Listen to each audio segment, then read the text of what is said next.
what it is.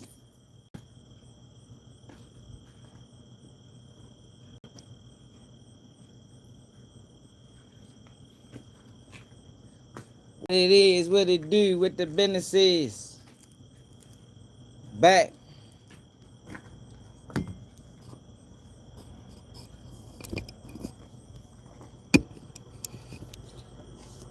Davon, what it do, pimpin'? Fuck it is, my nigga. Man, make sure I hit that like button, man. What's up, Sweet the Brazil, what's up, Frank? What everybody got going on today on a Sunday night? Slow night at work. Yo, we ain't never finished going back through the Jaguar Wright interview. I think everybody got to revisit that today. Yo, but before we do that, we got to talk about, people is throwing this hate word around way too loosely. What's up, Shalonda? How you feeling? Like, people, I don't think people know what hate is, man. A lot of times hate is void of reason. It's really no justification for hating. You understand what I'm saying? If you was to ask a person that's hating why they don't fuck with this person or why they feel this way, they can't even explain it. What's up, Stories with V? They can't explain it, People can't explain hate. You ever see a nigga that was hating on another nigga? You be like, dang, what the fuck? Why you don't fuck with yo? Man, he just a bitch ass nigga for real. You feel me? Can't give you no real explanation why. It's just he just hating. You know what I mean? He got some secret animosity. Maybe nigga getting money. Maybe he, fuck with the females. But they can't tell you that. You understand? So hating, a person's hating, they can't explain. They can't explain the reasoning behind it. Yeah, but what's going on in the internet and why I be calling a lot of these guys out? It's because they flawed, man. You know what I mean? A lot of these dudes flawed, man.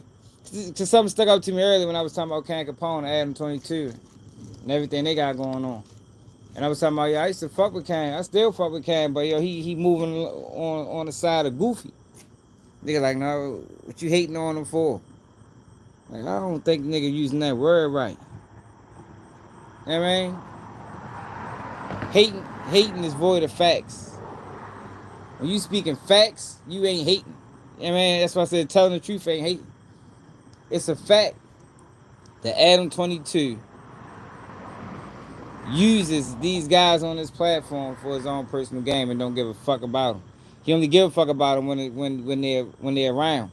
The minute they gone, it's fuck them. He act like he ain't never know them. Like they ain't never have a conversation. Like it wasn't never a relationship. That's a fact. You know what I mean? That can be proven time and time again. It ain't hate.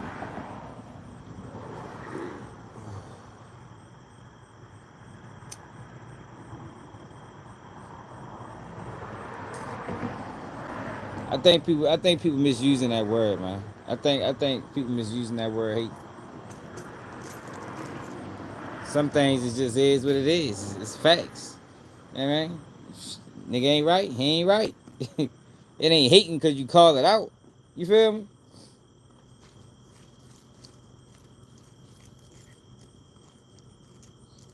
I think a lot of words being misused in today's society for real. Hit that like button, y'all. Subscribe to the channel if you new. They been fucking with the numbers, man. We gotta turn it up. Gotta turn it back up to the moon, to the max.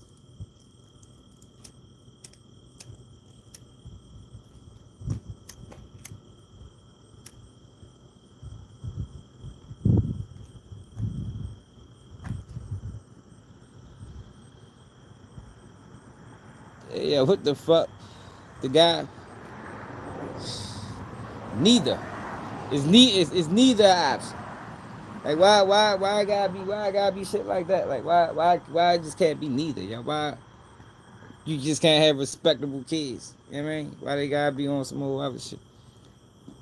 Yo, but I wanted to finish talking about Jaguar Wright too. Cause we only got through probably like the first couple minutes of that interview. My man Shannon Sharp sending OnlyFans models into retirement. Yeah, I mean, That nigga Shannon Sharp out here retired OnlyFans models, yo. That shit crazy. Shit, I guess, I guess OnlyFans come with a pension, yo. You know what I mean? If you bump across the right guy. You know what I mean? Retirement plan, pension, 401k. You know what I mean? Shorty got Shorty got 401k from OnlyFans on behalf of Shannon Sharp.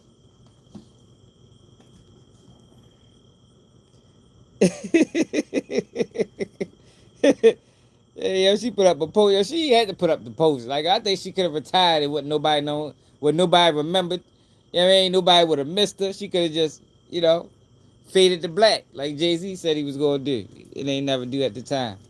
She could have just faded to black, but no, she wanted to make a statement. I salute to all my supporters. OnlyFans has been well to me over these years, but it's come time where, all good things come to an end, man. And she abruptly retired. What's up, Mel? She abruptly retired because of Shannon Sharp. In this motherfucking the GoFundMe he put together for. He put together a GoFundMe. But yeah, Jaguar right, y'all. Now this is Dable part one. I don't think somebody need to contact real life street stars and tell them we don't need no part two of Jaguar right. Make this the end of Jaguar right. I think the internet deserves that. I think the world deserves this to be the last Jaguar right interview. So all the fuck she do is lie. And all of that happened at the same time. I'm sorry. Like, let's not get it twisted. I mean, Diddy has partied with Trump before. Diddy has had parties at the Trump Tower, possible freak-offs at the Trump Towers. We have to look at behind. R. Kelly lived out of the Trump Towers. Hey, yo, ain't nothing when wrong. he was Listen, doing y'all. what they. Yo, let's get this understood, y'all. Let's come to a common ground with this. Yo, ain't nothing wrong with freak offs, man. If Diddy wanted to freak off every day of the week, as long as he was doing that shit with adults, yo, he freak on, my nigga. Like, they really try to make freak offs an issue. Like, I don't know, man. I don't know how y'all niggas came up with that shit. Man, you motherfucker you get 2, 3 girls or 2 girls, man. That's a good night. You know what I mean? Would that be considered a freak off? Man, I don't know, y'all. I lived a fast life, y'all.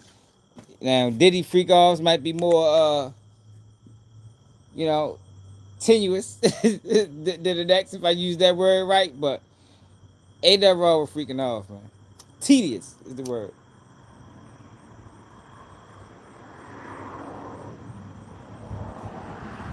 If he freaked off at the Trump Motel, the Trump Hotel, the Ramada, the motherfucking Holiday Inn, Motel 6, wherever he decided to freak off at, yo, hey, freak on. I'm mad we can't get Tisa Towers in there. I'm really disappointed in her, man. Really disappointed in Tisa Towers that she declined the freak off invitation, y'all. Diddy was really looking forward to that. Yeah, that's all it is. All right? His freak off just got a little bit slippery. You know what I mean? His freak off just got a little bit more slippery than the next, man. Somebody might have, twisted an ankle or something. You know what I mean? That's all. No harm, no foul. Yo, everything is fair in freak offs, yo. It's no holds bar. It's like a cage match. You know what I mean? It's like a motherfucking WWF cage match. No holds bar, yo. Everything goes. You feel me? So shit get real. Yeah, but they sit there and try to act like it's an issue. They just mad they wasn't invited. That's what I think. Isn't it funny how they was able to convict Robert Kelly of a RICO, but not the diddler? And the diddler had so much more money. I mean, Robert Kelly would have had money if he had been able to read and write and known that they was robbing him blind before they put him in jail. So she just answered her own question. She asked the question, then answered it. That's how they was able to convict R. Kelly. R. Kelly was broke. Did he? Yo, you don't spend $20 million and lose, y'all. It's just not. It's not the American way. You know what I mean?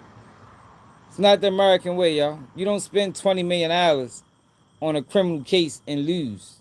It don't go like that in America, y'all. I'm sorry to be the bearer of bad news. Yo, but this is a money system. You know what I mean?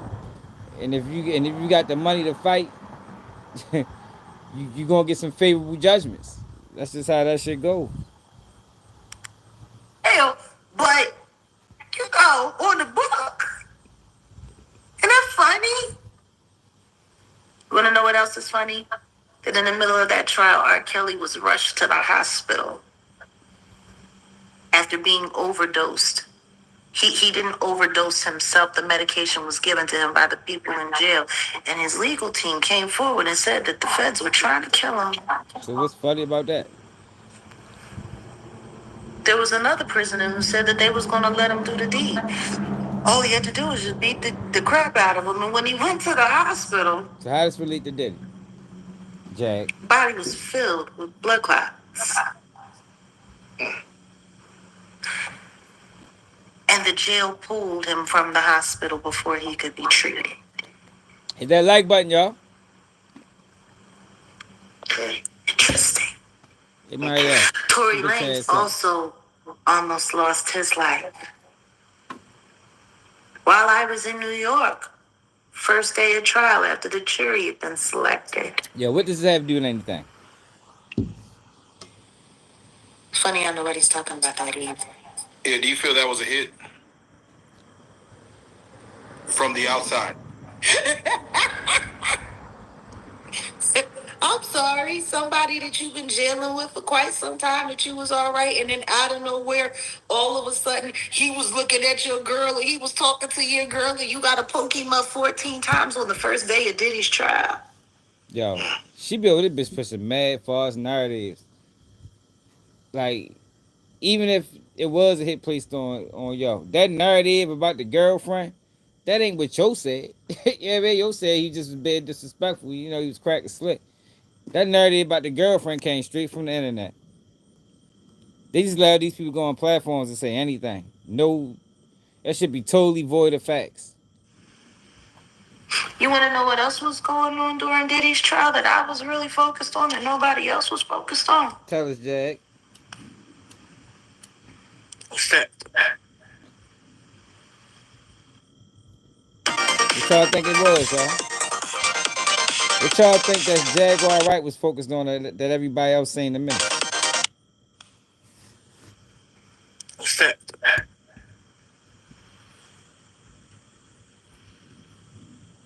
Demore Hadley, Oh, yes. daughter of Desiree Perez. See, I went to the courthouse. I saw exactly what it was hitting for. I knew it was all. I knew they was the whole goddamn thing up, and I knew they had everybody wagging the dog and working media.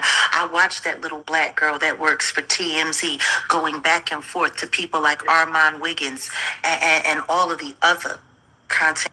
Yo, so now she's saying that yo they never wanted to convict Diddy. Yo, I think that is a fucking lie. I think them people tried very hard to secure a conviction, but the evidence just was lacking. Like, why people just can't admit when they was wrong? Like, people make the wildest excuses when they just say, "Man, I got it wrong. I got it wrong. I lied a lot." You know what I mean? I lied. 95% of my interviews is all lies. People brought it. I made a couple of dollars. You know what I mean? On to the next. Content creators that were there. Now, a lot more got there after I left. Oh my God. I guess after I got there and I sat there with the press corps and said everything that I needed to say before we found out that they would not be using testimony from Al B. Shore and Natanya Rubin and a couple other key witnesses. Yo, we been knew that. Yo, Albie Shore is not credible, man. Like, yo, can people stop mentioning Albie Shore? I'll be glad when this shit is like completely over and Diddy get his time or get time served or whatever. Because I'm about sick of the lies, man. Yo, Albie Shore is upset that his son chooses Diddy over him. That's it. Any man would be upset. You understand what I'm saying? If I had kids, well, I do got kids, but if my kids was if my baby mother was to deal with another guy, and my kids choose to be with this guy, not her though, but just the guy over me, man, I would be fucking upset. I'd probably try to kill his ass. You heard me? So LB Shore lies stem from that. I mean, there was never no truth about the Kim Porter shit. Like the lady was sick, man. It's like, oh, people don't even got common sense. Like common sense would say, if these boys thought, and girls thought that their father killed their mother, like if that was really an option, yeah, they wouldn't be fucking with that nigga, man, at all. You know what I mean? People just be stupid, don't want to believe anything. Witnesses that probably should have been able to speak and give character witness representation of exactly how dangerous a monster this person is, but they were excluded because they did media before the trial. Isn't that convenient? This is fucking lie. Inaccurate. Hey yo, Interesting. yo, that was in no court documents. So yeah, That was in no court documents. Like more wild allegations that's not backed up by no facts, no court documents, no nothing. They wasn't included because they didn't make sense. They wasn't credible. The case is already fucked up. You don't bring a Jaguar Wright or a Jane Dale or a Albie Shaw on the stand to fuck it up even more. You know what I mean? That shit probably would have ended in mistrial. With prejudice. You feel me? We ain't need to prosecute no more. We done fucked it up. We done brought Albie Shaw on this bitch. He over here lying. He ain't got no proof. He just talking. We got Jaguar Wright with her 8 sex workers that nobody ever seen, and she couldn't produce them at court. It just would have been a terrible situation. um, watching TMZ work this thing, watching all of the YouTubers work this thing, all of those, like most of the commotion that y'all saw happen there, it was all staged. It was all orchestrated. They did the same thing. They tried it with me on my first day there. What they tried? When I was there and everyone saw me and I was on the news and all of that, TMZ sent that little weirdo to come try to ambush me during my interview with international press. Sure did. See, first he walked up while I was interviewing with other people, trying to insert his way in, trying to talk to me. And, he was shut down by my management and by my security. No, she's busy. She's in the middle of another. And he sat there. And then he waited to reintroduce himself when I was talking to someone else. And then I did speak to him for a second, and I gave him his little couple minutes and pieced him, and we good. Now, of course, he didn't appear until after I refused to talk to TMZ twice. They wanted a soundbite from me so bad, and I told them to go off. That probably was the best thing that ever happened. Just fuck. I don't know why anybody wanted to listen to hear from. We just listen to it because we can get a good laugh. You know what I mean? But we don't come to these people for truth. That's what y'all gotta understand, yo. If you listen to Jaguar Wright or Jane Dale, though you not if you want to get a good laugh, because a lot of that shit they say is comical, because it's so unbelievable, it's funny. You understand? But if you want truth or facts, no, hell no. You looking for you looking at the wrong people for that, cause they ain't never gonna give you that. I'm glad TMZ didn't interview. We don't need more falsehoods and lies on the internet. That's already enough floating around. If I wanted a remix, I'd go to a real producer. Because I had no doubt that whatever I told them, they would find some way to remix. And I said that to all of their faces. Yes, you did. Well, nobody playing with Harvey Leviathan and his merry band of liars.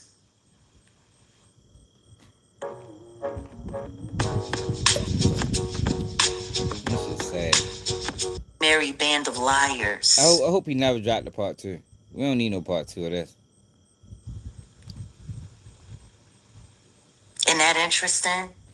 It's so funny. Everybody talks about, oh, she just cloud chaser did it. Then why didn't I go and give me a moment with TMZ? They offered it to me on more than one occasion, and I told them to go off.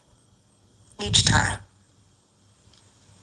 So instead, they send their little black infiltrator. You know, they got so many weirdo black crash test dummies that work for that company. I don't understand it. I really don't. And considering it was June and the Juneteenth and all of these black traders, Chilly out this bitch. it's so funny. So, you know, they do. They sent him back. TMZ, they went live on the day of the jury reading, and Harvey himself, he seemed very surprised that the RICO charges did not stick. He seemed surprised. You know how surprised he looked as surprised as Beyonce did when she won that country album of the year. And everybody knew they bought that shit. Why people act like your TMZ coverage was just as bad as everybody else's? Like your TMZ coverage wasn't Team Diddy. Like they was pushing the same false narratives. Why are people trying to act like TMZ was keeping G News? You know what I mean? TMZ was lying the whole fucking time too. TMZ was talking about kids and all that other shit that them other wrestling platforms was talking about. They just trying to find a scapegoat. TMZ wasn't keeping that shit real. TMZ did documentaries on Diddy that was on Peacock and Netflix and shit like that. Like what the fuck is they talking about?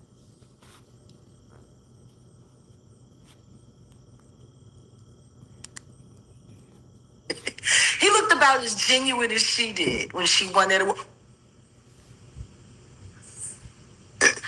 Now you mentioned Y'all Armand. got the Atlanta PD. I hope you find the people that robbed her. Oh, we're gonna circle back to that. Hold that We thought. ain't got to circle back. That's all I got to say about it. I hope you find the people that robbed her. Jaguar, do you have any inside knowledge of who robbed Beyonce? No. And wouldn't care to know. I don't care. They got robbed something that was more valuable so that they could get some insurance money since they're having problems getting loans these days. Stole it from her. Good husband, who has been denying is his child for many years, is about to finally get that DNA result to slow that headline down. But then again, the only thing that headline slowed down was the headline that I was working on about Demore Hadley and her husband, Javon Hadley. Want to know why? They came after two of our channels and took them down, but it's still up on my main channel. Copyright strikes for that they don't even know, but they made sure Desiree Perez's name was on it. I'll be getting around to you, Miss Gats. Because she over here lying. Charlene, what's up, baby? Not for sale, what it is. Yo, she don't deserve to have no YouTube channel, man. She be lying, yo. Like, a lot of them channels that be on this bitch lying, they need to take all the motherfuckers. They need to get rid of that Obama channel. That motherfucking Michelle and Barack Obama, that shit need to be fucking kicked off the internet. But that wild ass shit Cho said, yo, Obama, that nigga Obama, a wild ass nigga, man. What's up, what it is? Obama talking about black boys or boys need a gay mentor. It's always good to have at least one gay guy in the crew or two. You know what I mean? Your preference. Hey, yeah. That nigga Obama crazy as shit. Hey, yo. Yo, we living in a wild day in America, y'all. I swear we is. For real. That man said, yo, every man needs a gay best friend, y'all. Did y'all know that? Yo, did y'all know every man need a gay best friend? Or was that new to y'all too? That's the first time I ever heard that in my motherfucking life. And I'd be 40 this year. So in 40 years of my life, that is the first time I've ever heard that. Obama crazy. The Jaguar right just as bad.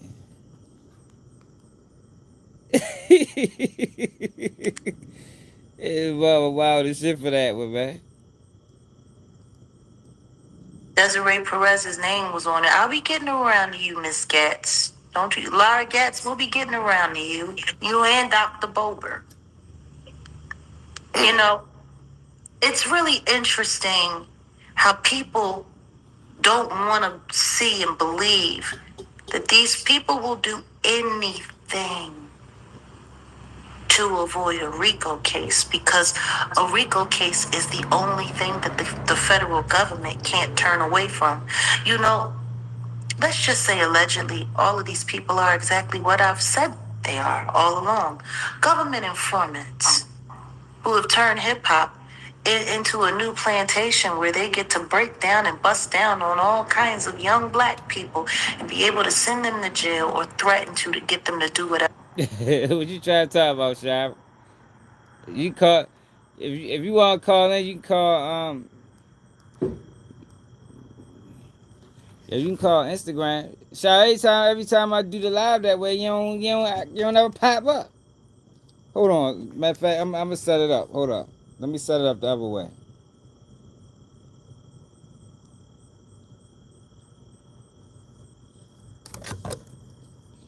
Let me set up the other way real quick.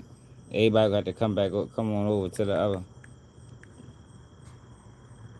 Oh no, I ain't talking to her. She wouldn't want to talk to me. You think she want to talk to me? These people would never talk to me because I ain't gonna let them just say anything. You know what I mean? You gotta provide some proof on Keep It G News. You can't just be over this bitch talking and shit. That's all the fuck she do. That was Jaguar right line. Kinds of young black people and be able to send them to jail or threaten to get them to do whatever they want them to. Let's just say I'm right about all of that. A RICO is the only thing that the government could not ignore. They'd have to haul all their little favorite snitches in and set up queens in and set up kings in. And then they have to find new people. Man, she worse. She bad, man. Isn't that interesting? And Jack, you spoke on the love child Ramir, Jay-Z, he's come out and Hey Jerome, what she be talking facts about? Fill us in, man. Jerome, what do she we talk whatever she said that was true? Yeah, man. Let us know, man. What she said that was true. With all the allegations she made on Diddy, how many of them came out in trial? Now, yo, y'all be tripping. Yo, people just be saying, what she say, yo? No. Don't say everything. Give me. We dealing in specifics. Give me something specific that she said that was true. Not everything, yo. Nobody. No, you can't say everything. I don't think you can, y'all. I don't think you can say anything specifically she said that was true. Not one thing. The girl been lying from the beginning. From the beginning. Yo, if what she was saying was true, you don't think they'd have called you? You don't think Jaguar Wright would have been a star witness?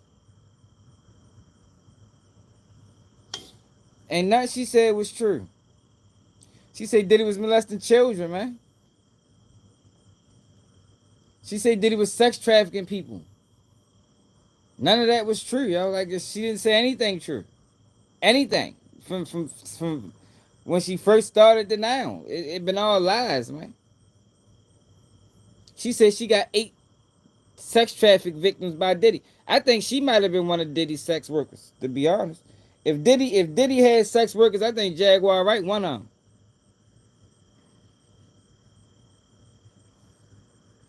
them. I think Jaguar Wright might be the biggest worker. What you mean? You look at Justin Bieber. Yo, Justin Bieber ain't never accused Diddy of nothing. Just got bit by something, man. Justin Bieber ain't never accused Diddy of nothing.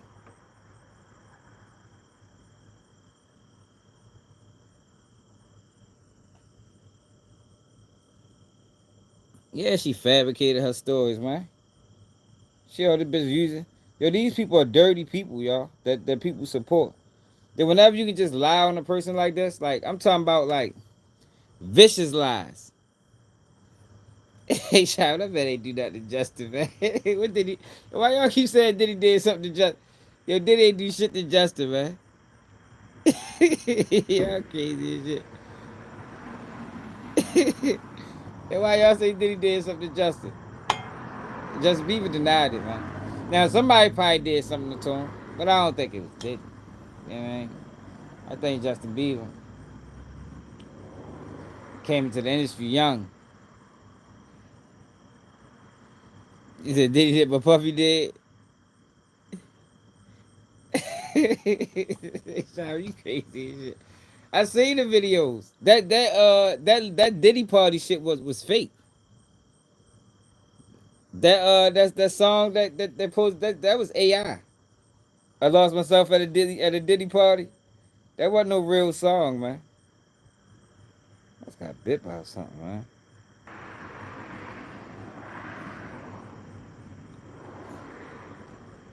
Hey, that song was wild. Kim Porter had pneumonia, Jerome. I know what you talking. You talking the videos where where Diddy was like, man, when we going, man, you been ducking me out. Diddy crazy as shit for that. Yo, Diddy wasn't in the guys, man. If Diddy was in the guys, one of them sex workers would have testified that Diddy slapped his ass or something. Diddy had like 20 sex workers. Not one sex worker said, yeah, I was doing my thing with Cassie and Diddy came up from behind me, put his arm around my shoulder. No, hell no. He is completely. Diddy is guilty of being a horrible person. You know what I mean? Diddy is guilty of using money to influence his surroundings. Diddy is guilty of mistreating people. But Diddy not trafficking minors. You feel me, child? He ain't having sex with kids, man. Like that man got his own kids. Like Diddy ain't moving like that, man. Diddy ain't moving like that, child.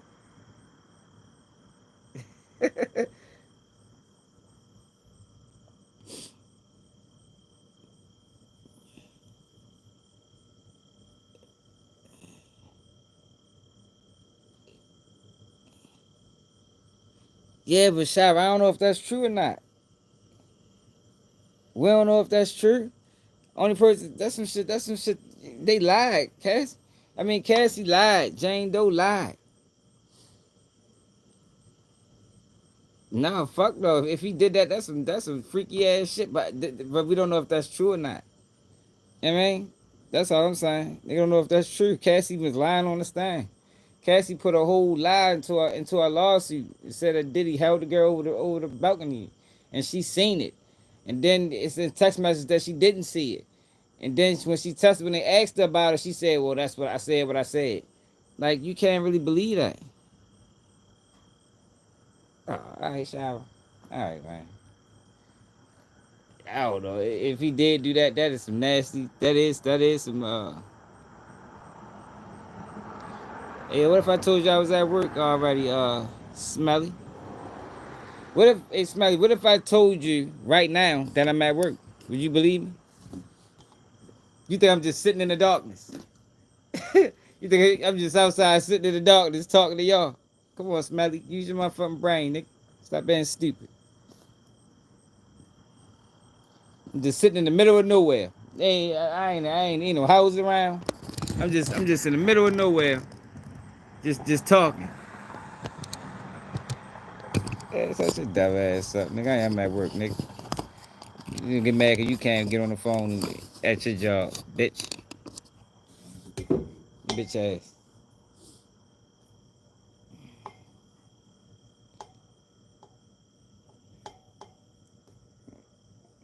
Yeah, what the fuck Big Meech did tell.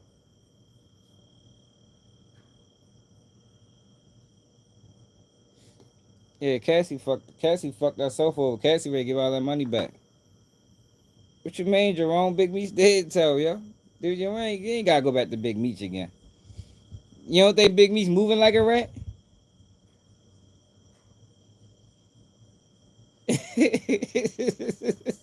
The fuck? You don't think Big Meech Look at Big Meech in the way he moving. You don't think? You don't think because it's in paperwork, bro? It was in paperwork. Tammy ain't had no incentive to become no federal informant, bro.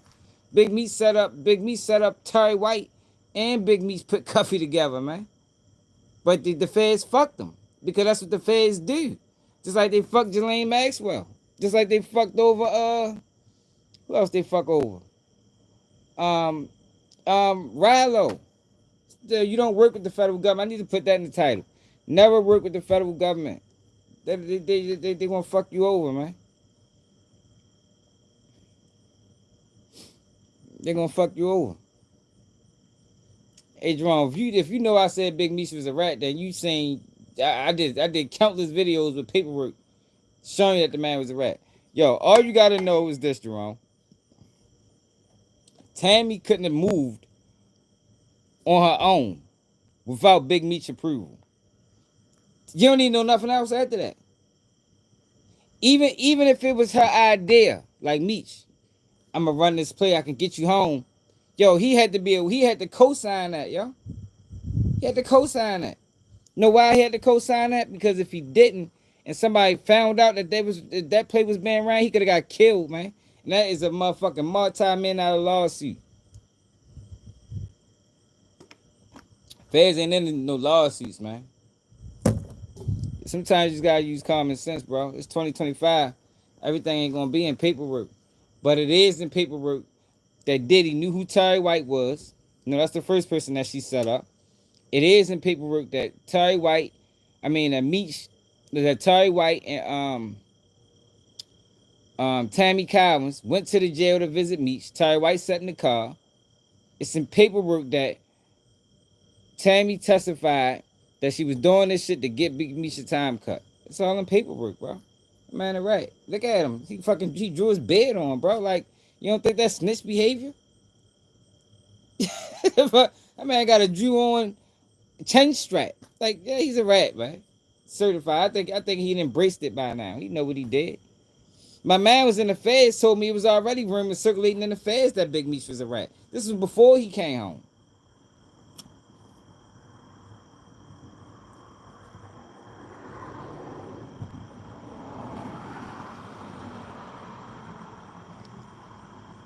Neither.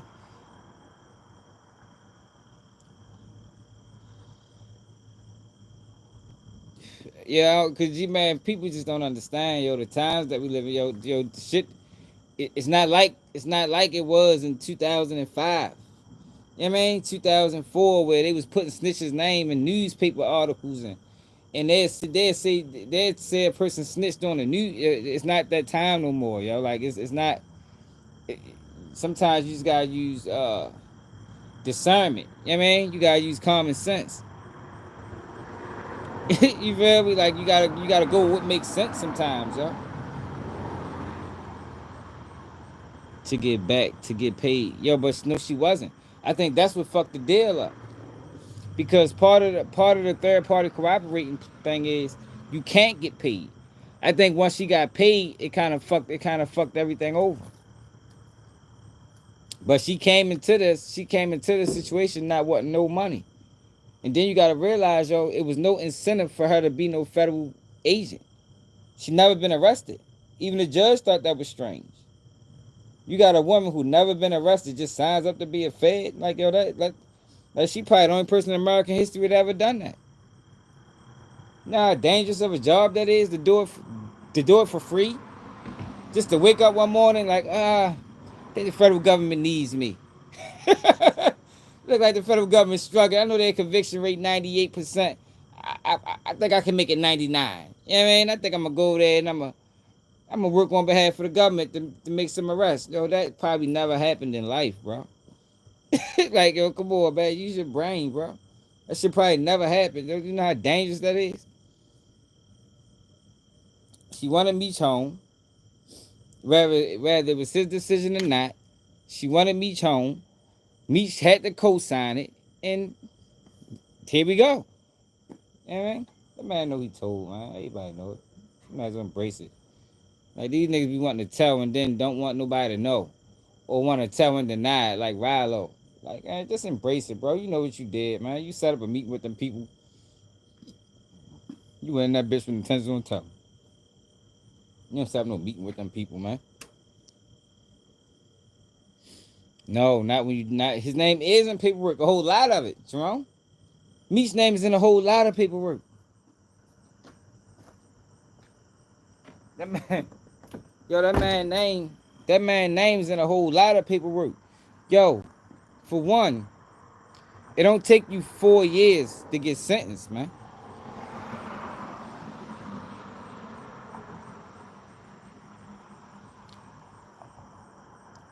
It don't take you 4 years to get sentenced. No, she didn't. Hey, Jerome, I'm not arguing with you. You haven't read the paperwork. Go back and watch some old videos I did. Go back and watch some old videos I did where Meech's name is all through paperwork, multiple pages, multiple different people. Meech's name in Terry White paperwork. Terry White got locked up in 2011 or 2011. His name in Wisconsin paperwork in 2013. His name all through paperwork, bro. Like nobody, even with her connection to Meech, why is Meech's name always connected to Tammy's? You know what I mean? Like if you was to get locked up today or tomorrow, they ain't gonna get to talking about your ex-girlfriend.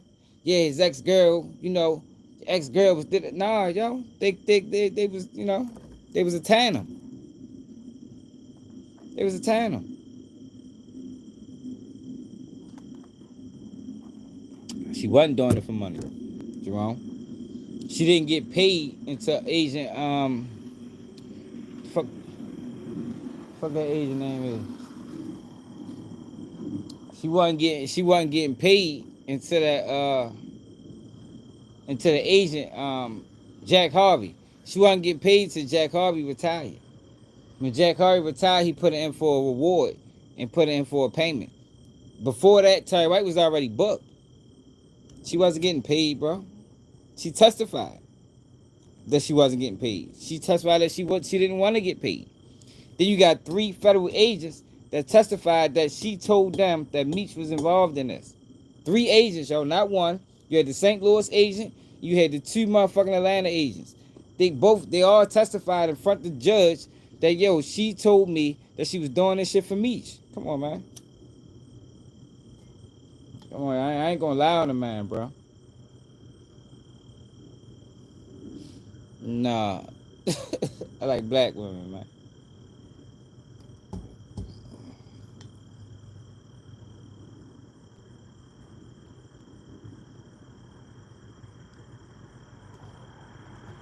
But yeah, Jerome, yo. I mean, if you want to still support him, yo.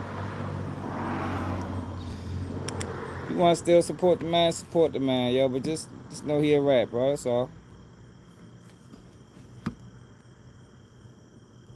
The Love Child, Ramir, Jay-Z, the he's come out and said, like, this is just long-term harassment, man. He's like, this thing is just won't go away. Long-term harassment. You know how disrespectful that is to a man that looks almost identical to you? Yeah, that's his child. That's very disrespectful. I mean, to a man that chances are, just out of nowhere, random universal selection, this boy who's not related to you has your nose, has your mouth, has your brow line, has your hairline, same straight knobby knees, is like all of this just by accident. Just by accident. She finally said something. She finally said something that's the truth. God damn. It took us 700 interviews to say something that made sense. All the rest of this should be lies. And she only doing this because she don't fuck with Jay-Z. But I had a conversation with her. But I did a video probably like a year or 2 ago about that situation with Shorty. And he commented in the video. That's definitely Jay-Z's son, man. In my opinion. Jay-Z just ducking it because of the situation. But if that girl was of age, what's up, Shane? If that girl was of age, I think Jay-Z would have been paid Shorty off like he did for just like he did to the daughter. Y'all notice the daughter don't say nothing no more. Remember it was a girl at first. Yo, this is common sense though, y'all. Like yo, sometimes you gotta use common sense. Jay-Z was a dope boy getting money in Southern Maryland. A New York nigga getting money in Eastern Shore, Cambridge area. You think that man ain't had no kids? So I'm from Baltimore, yo. So I know the Marys. You know what I mean? Not like that because I ain't never hustled out there, but I know that if a New York nigga come down there getting money, he fucking bitches. You feel me? And the chances are is, shit, depending on how you moving, you gonna have a child. Y'all think Jay-Z with all that money and all them women that he been dealing with ain't have a kid till he was fucking 40? That shit not even logical thinking, man. It's just a coincidence that this man looks like he could be your Irish twin. Are you kidding me? I'll tell you what I do know. I do know that I have listened to actual commentary from his godmother, Lily, who sat with a friend of mine, Liz Crokin. I was there, I was present. I heard it come out of her mouth. Wanda was a minor. A minor when she got pregnant with Ramir. Strong partnerships create exceptional experiences. Shore's flexible solutions provide extraordinary audio for all kinds of Microsoft Teams rooms, empowering everyone to be seen, heard, and recognized with quality audio that enhances AI tools. True understanding starts with extraordinary communication. Sure, sound extraordinary. Yo, if a motherfucker was chasing me down like that, Pregnant with Ramir. I would just take the test. Get this shit over with.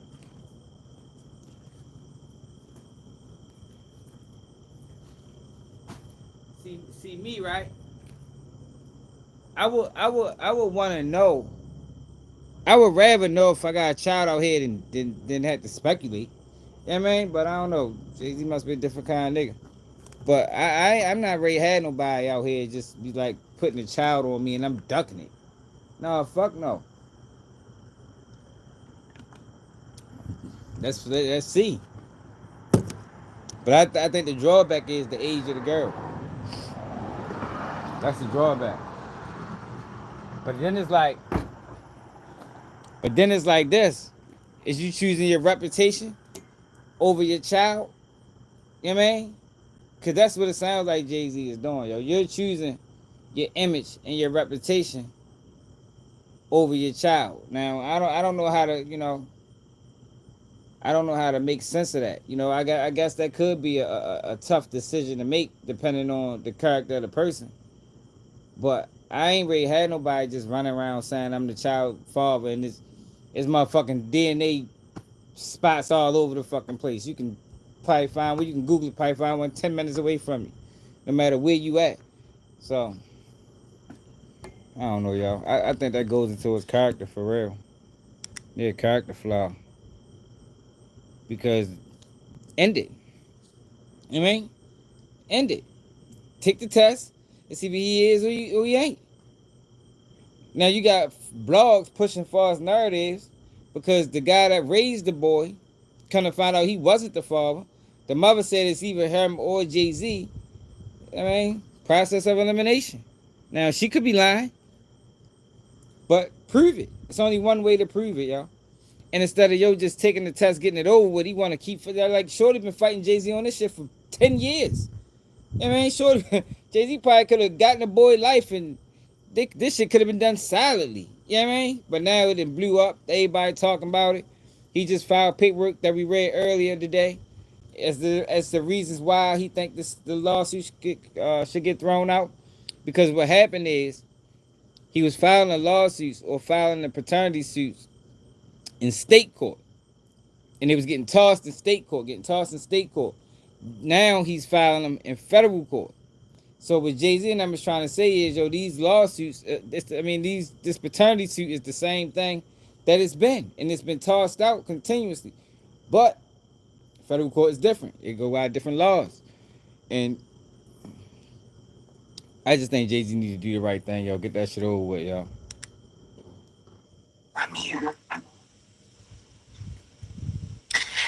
And like Wanda always said, he picked her up in Philly, but he took her to New York across state lines Oh my God. to bed her while she was. Fuck, yo. Why she do that? Yo, she just was telling the truth. Now here she go, trying to make it a fucking sex trafficking thing. Like, yo, this girl gotta stop with the bullshit, yo. Yo, why she have to say it like that? She met him in Philly and then took him across state lines. Like, yo, come on, Philly and New York is like a fucking stone throw away. I mean, you might can walk from certain parts of Philly to fucking New York. But she trying to make it seem like he trafficking the girl. I don't think that's what it was. Jay Z was getting money. It probably a lot of girls in that area that wanted to chase Jay Z down.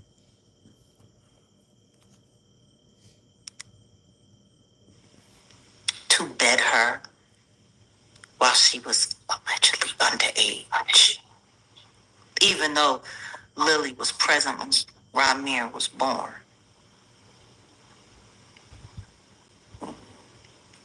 She was very clear on the fact that Wanda was a minor when she was pregnant with Ramir, who was born a year before my son Giovanni. Oh my God. This is He came 92. That means she got knocked up in 91. He was well into his 20s by that time. Well into his 20s. Allegedly taking teenage girls over state line.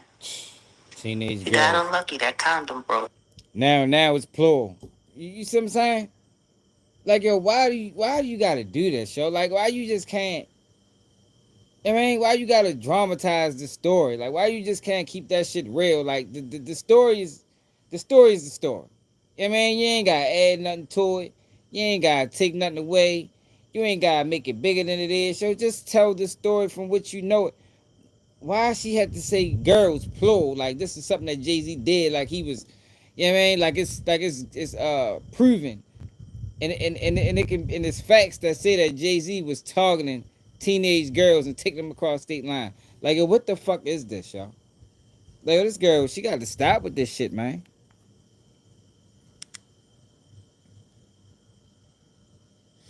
Yeah, yo, yeah, G man, I get that, but yo, she's saying plural, like this was the thing he did, like he had a system. You know what I mean? Like Jay Z had a system that was designed to find young girls and to have sex with them. Like, yo, it's no proof to none of that. Poor guy. Or maybe that was just karma. Maybe God made sure that happened for a moment like right now. Disgusting. Don't nobody want to talk about the other kids that everybody denies don't exist and whatever. You know. Yeah, y'all. No, yo, no, I ain't talking about just the fact that he like girls younger than him. Yo, she's trying to present the case like Jay Z is finding young girls in different states and then taking them to New York like he's sex trafficking. That's the narrative she's trying to paint. There's no proof to any of that. There's no corroborating evidence that can back up these claims. It's just claims. It's just her talking. But why would you even put that out there? Why would you want that to be the narrative around a situation where there's nothing, no facts to back it up? To be a billionaire that can't get a loan is one thing. But to be a broke billionaire and a deadbeat dad, that's something different.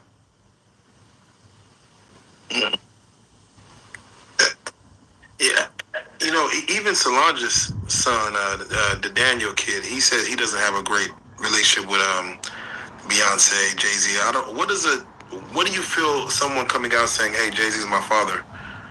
What does that person want from a Hove if he's saying he does not care? To prove that his mother wasn't a liar, because that's what they said. his entire life while she was alive. Denying him makes her a liar. That woman was on the phone with the judge who was harassing her, telling her, demanding that she stop filing for paternity when she gave way and died. His mama died on the phone. No, I don't know if that's true or not, y'all. Trying to get proper acknowledgement to him. If your mama died like that, would you just sit around and let people keep calling her a liar? People used to ask me, what the is that thing? And now people have ridden over 50 million miles on one wheels. This is our story. My mom will tell you I was always building something. I was the kind of kid that was an engineer for Halloween. My dad was a woodworker, so there are tools around, and he taught me how to keep calling her a liar. Yeah, she'd do great in that. That's how your mama died, with a judge yelling at her. And turns out now all of these judges were bought off and paid off, and they're going to be looking at sanctions and probably charges because what they did was illegal. Kind of like how illegal it was, for Desiree Perez to call the police and lie and say that her son-in-law was beating on her daughter when that never happened. Even though she had camera in the room, and then she had a bunch of non-speaking witnesses that could have swore to God that they heard everything that they was hollering about from over 200 feet away while they was busy watching telenova in a living room. They didn't see nothing. They got a phone call and said that somebody was in there, and then they go in there and nothing's happening, and then the police come and nothing's happening, and they're checking the girl's body and they're looking, and there's no bruises and there's no nothing, even though Desiree Perez was on the phone with the police saying that she was being viciously attacked by her black boyfriend. Well, Desiree Perez is a rat. I keep trying to tell y'all about the snitching shit, man. That's why snitches has been ostracized, or used to be ostracized out of the community. That's why nobody respected the rat, because it's the character of the snitch. It's not really the actions of. It's not the action of snitching that make these people intolerable. It's the characteristics that these people have that leads to them being rats. I'm not surprised of anything being alleged of Desiree Perez, because Desiree Perez got caught with 35 kilograms and ended up getting 2 years in prison. You know what I mean? Desiree Perez is a slime ball. She can't take a charge. If a person can't take their charge, if a person can't go to jail for something that they did, then that same person is willing to do some of the craziest things imaginable. You know what I mean? With the daughter was alleging that her mother did, yo. I wasn't surprised, because it's characteristics of a rat. But it was diabolical work at the same time. Keep getting the daughter boyfriend locked up, using her money to influence this and daughter. I ain't surprised. Yeah, she read it. Yeah, she read it on cartels. Got caught with 35 keys. Did 2 years in prison for it. Then violated. And only did another 9 months. I think Desiree Perez working with the feds. Like, still currently working with the feds. That's why Rock Nation be able to get away with a lot of shit they get away with. Cause Desiree Perez is probably a fucking 5-star agent. You know what I mean? She don't do interviews. We just did a video on Desiree Perez a couple days ago, called about Rock Nation.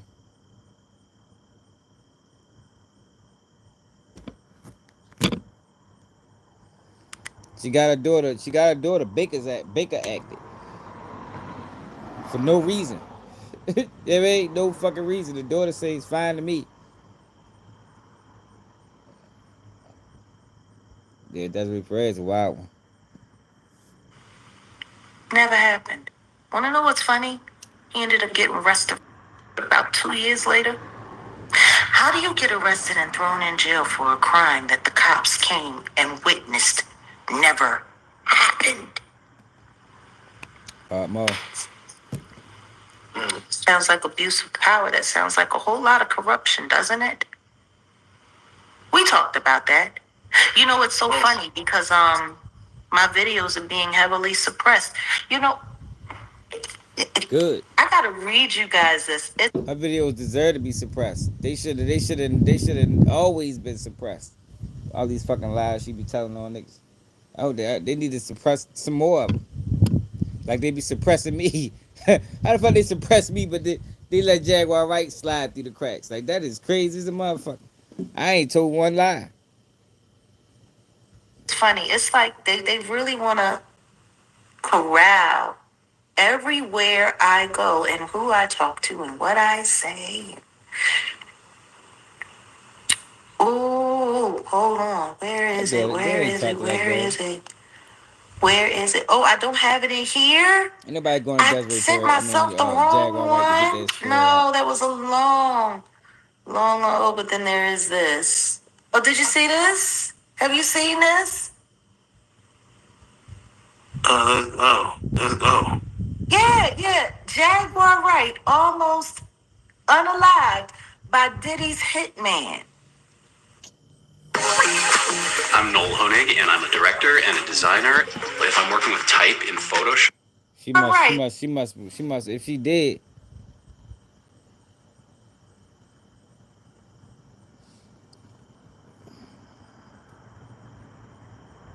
that's probably why they took her channel down. Rock Nation got pulled, man. Rock Nation, yo, we talked about that a couple days ago. Rock Nation got some dirty tactics, boy. I'm trying to tell you, they got some dirty tactics. But it's ran by. It's not Jay Z. Jay Z allowed it, so he gotta take accountability for it. But he got your company ran by a rat, bro. Like what the fuck you expect? It's gonna be a whole bunch of nefarious things going on when a rat is in control. You know what I mean, but now Diddy Hitman tried to kill Jaguar Wright. Why that didn't come up at trial? Shit, that could have broke the trial wide open. Diddy hired Hitman to kill Jaguar Wright? Oh my God, guilty. You heard me. Jaguar Wright almost unalived by Diddy's hitman. Noah Jacob, TV. I shouted him out once before. I guess they paid you real good. You fake Christian piece of crap. Chilly out here. Bearing false witness. You call yourself a Christian? Bearing false witness, you stupid little kid. Because if you think I'm not going to come after your platform, and if you think I'm not going to make sure that everybody goes to your platform and report you for the lies you told with your AI evidence video that you put up. Oh, damn. Do you know what the video said? What the video say, Jay? Number one, it said Diddy's hitman, but I thought Diddy and Jay-Z wasn't friends. But it says that because I interviewed Demore Hadley, right? Because I interviewed her, the hitman came after me. And they boomed my car. And they tried to take me out. And guess what they used as evidence that all of this... See, the thing is with them people, the most you can do is put a gag on. Yo, you're gonna spend more money trying to silence them than you is just gonna just ignoring them. You understand what I'm saying? So it costs money to sue, and you're not getting any of that money back. Now, if you got money to get throw away, some of them do. I think they just probably choose not to. Then you can just throw 10 million, 5 million, a couple 100,000, whatever, just to silence them. But I think most of them just be like, man, let ass talk. People will catch on eventually. You know what I mean? People will catch on that she telling lies eventually. You know, you can only tell but so many lies. Like how most people was catching on to Jane Dale. You know, when Jane Dale first started the slander campaign, people really believed him. Now you go to the comments, say everybody like, man, Jane Dale full of shit. Have you seen from gangs? The fuck? I don't even know what that means.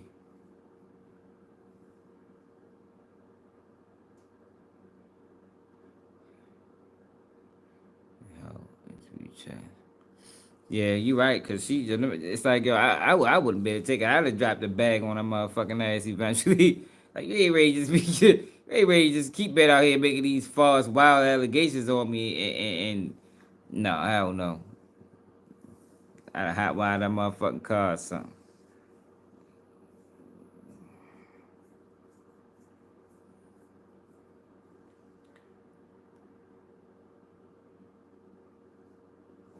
No, he said that. No, he said the driver blew the light. You know what I mean? You know Jay Dale blew the light, yo. If it ever come to question what role Jane Dale played in the death of Biggie, just know he blew the light. You know what I mean? He ain't fired not one shot. He blew the light and came back and it fouled the car. Ain't shooting no shots and went to the hospital. This the bodyguard though. Yeah, man, this this is what you pay your bodyguard for. You pay your bodyguard not to shoot not one shot, just blow the light. I think Jane Dale mad because he said he told the driver to run the next three lights. And by him being the head of security, he supposed to relay that to the rest of the team and he didn't. I think that bothers Jane Dale. I think he take accountability. Well, he not taking accountability. But I think he knows that if he'd have made some different decisions that night, then Biggie probably would have still been alive. And I think it's hard for him to deal with that. So he blames Diddy. I told you everything is Diddy's fault. Whatever you got going on in life right now, it don't matter if you're going through a divorce. It don't matter if your kids getting bad grades in school. It don't matter what you got going on. All you got to do is blame Diddy. Sleep real good at night. They used as evidence that all of this happened to me. All of that crap that I went through with my second ex-husband, which y'all know very well because y'all remember when that car went boom boom in Arizona right after the Super Bowl and the Grammys. Try it one day. You know, if you ever go through something traumatic, you know, it could be, you know, a fender bender. Just blame Diddy and Jay-Z for that shit, man. I guarantee you that shit gonna be like, just feel so relieved. Like I'm trying to tell you, it's gonna relieve you, y'all. I did it a couple days ago. That shit was crazy. I said, damn, that shit really worked. That shit really worked. You can just blame Diddy and Jay-Z for anything. I fucking hit my leg on the fucking on the barrier. I'm like, bitch, that fucking Diddy. Man, that's it. No, my shit ain't hurt no more, man. I was walking normal and everything. Try that shit. I ain't gonna lie. No, I ain't gonna lie to y'all, man. Hey, a lot of people might lie to you. You ain't gonna get no lies over here on Keep It G News. Right after Lizzo won and I told her she better brace herself. Her career ain't been the same since, has it? Lost on Ozempic, they say. My God. Now, y'all remember that car. Y'all remember I used to drive that car. And now Noah Jacobs is saying that car was boom boom because I talked to Yeah, it's all DeMaurice Diddy's Hadley fault, 2 yo. years after it was boom boomed. The gaslighting videos of them gaslighting me at the barbershop, the gaslighting videos of them gaslighting me at the PD, all of that crap. Yo, see, the thing is, though, what I learned, damn near, in order to get anywhere in this, I guess this entertainment space, yo, you damn near almost gotta be dirty. You know what I mean? It's fucked up, yo. That's why I say I never get there. Cause I can't do what these guys do. It's like even in the police department, you're not gonna become a homicide detective. You're not gonna work your way up from being a fucking meter maid to a homicide detective unless you was doing some dirty shit. It's just what it is, yo. It's the world we live in. The world we live in. You're gonna be doing some janky business.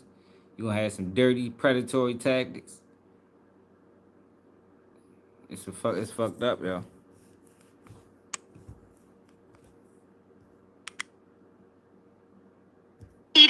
All of that crap that you all done by YouTubers, Tasha K YouTubers at that. And real quick, I want and now, oh my God, Jaguar, she interviewed the CEO of Rock Nation's daughter, and now look at what's happened to her. There's a whole comment here that says Jag needs some serious security. I'm afraid for her life. I appreciate her. What if we could predict the future of technology, culture, the arts? The thing is, it's like with the Diddy shit, yo. If you got money, yo, people make their money work for them, yo. That's one of the advantages of having money. I mean, if you got money and you ain't gonna make it work for you, then the fuck you got money for? Like that's what people get money to make their life easier on more ways than one. You know what I mean? It's a dirty game, yo, but it is a game, and you don't have to play. You know what I mean? If you choose to play, you know, you're gonna run across some dirty people, man. A man used to say, man, sometimes you gotta fuck with dirty people to get ahead, man. It's fucked up, yo, but that's the reality of it. If you want it that bad, you know what I mean? Like I said, I told you, I don't want nothing that bad to have to sacrifice my morals and principles for. You feel me? But there's other people that do. I mean, and they salute to you. Just, I mean, if you want to be a sellout to get a bag, then sell out. But you still got to get called out for it. I mean, you can't just sell out in peace. Hell no. We don't let niggas sell out in peace over here. If you're going to sell out, we're going to show the world that this person sold out. You know what I mean? Don't trust them. Or use them what you're using them for. Like Charleston White. Like, Charleston White ain't no real nigga. Like, people, oh, he's a civilian. He says this, and man, Charleston White is a fucking clown. Yeah, man, that man sold out. Man, that man be over that bitch for eating raws. When Kai Sinat just is talking about eating raws, when he on this Twitch stream, they be putting chicken and watermelon in that bitch. You don't think they doing it to Charleston too? He just ignored. So you are willing to ignore the blatant disrespect, the blatant racism for a couple hours. Matter of fact, he said he wasn't even getting paid for the hope that you can get a couple hours down the line. Just selling out, my nigga. Yo, but my man was telling me something about Umar Johnson. Y'all know we been on his ass too.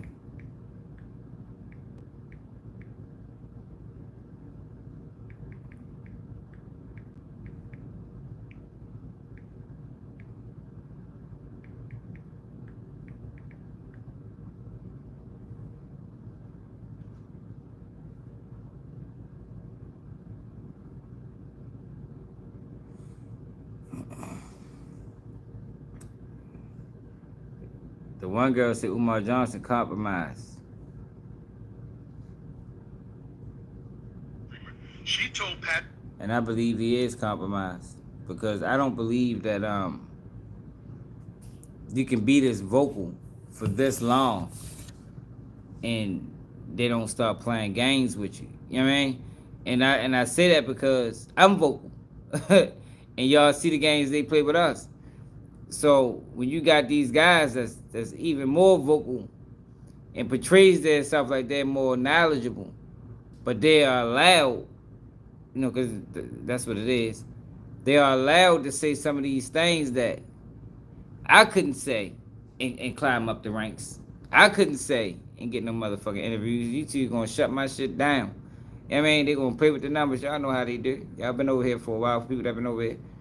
So when you got these guys that's able to do that, you gotta question them. Like I always talk about Charleston White when he first came out. Yo, YouTube used to let Charleston White say that some of the most disrespectful things to all races of people. That if I was to say that, oh my God, they would have took my page. Man, Keep It G News would have been no more. I'd have to start a new one. You heard me? They'd have kicked, they probably logged me out of the fucking YouTube, like how they did me on Facebook. So when you got these guys that's able to do that, yo, you gotta question them, yo, something ain't right. Because why are you allowed to say this, but I can't? Then you factor in what J. Edgar Hoover said, there'll never be another black Messiah unless we give him to him. Like, that still stands. You know what I mean? A lot of things that was said back in the day still stands, man. I think we have a tendency of forgetting. But a couple of days ago, a girl that Umar Johnson called a throat goat, which is crazy to hear the Prince of Pan-Africanism call a black woman a throat goat when for years he been calling them queens. Now she's the throat goat. She spoke out and she said that Umar Johnson is the police. She said that man COINTELPRO. Controlled opposition. That's what she said. I ain't heard it yet. This is my man told me. I'm gonna check it out though, right here.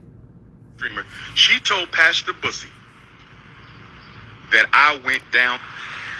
Umar Johnson, come to the fucking front of the class. So you went on. That man do say he need the legal fund. Is anybody donating to the legal fund of Umar Johnson? See, I don't know what to tell you, man. Hey, Vibe, what's a whole bunch of people above the law?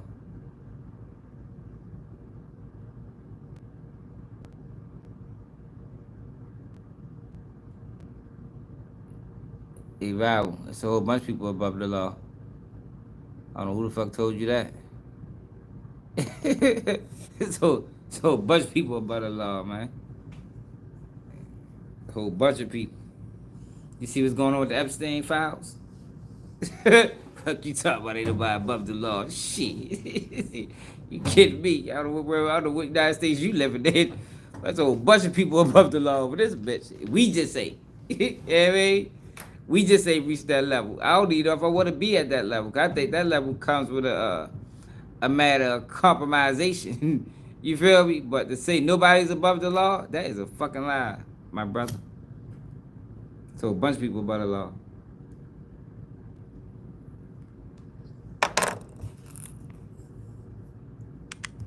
Instagram Live.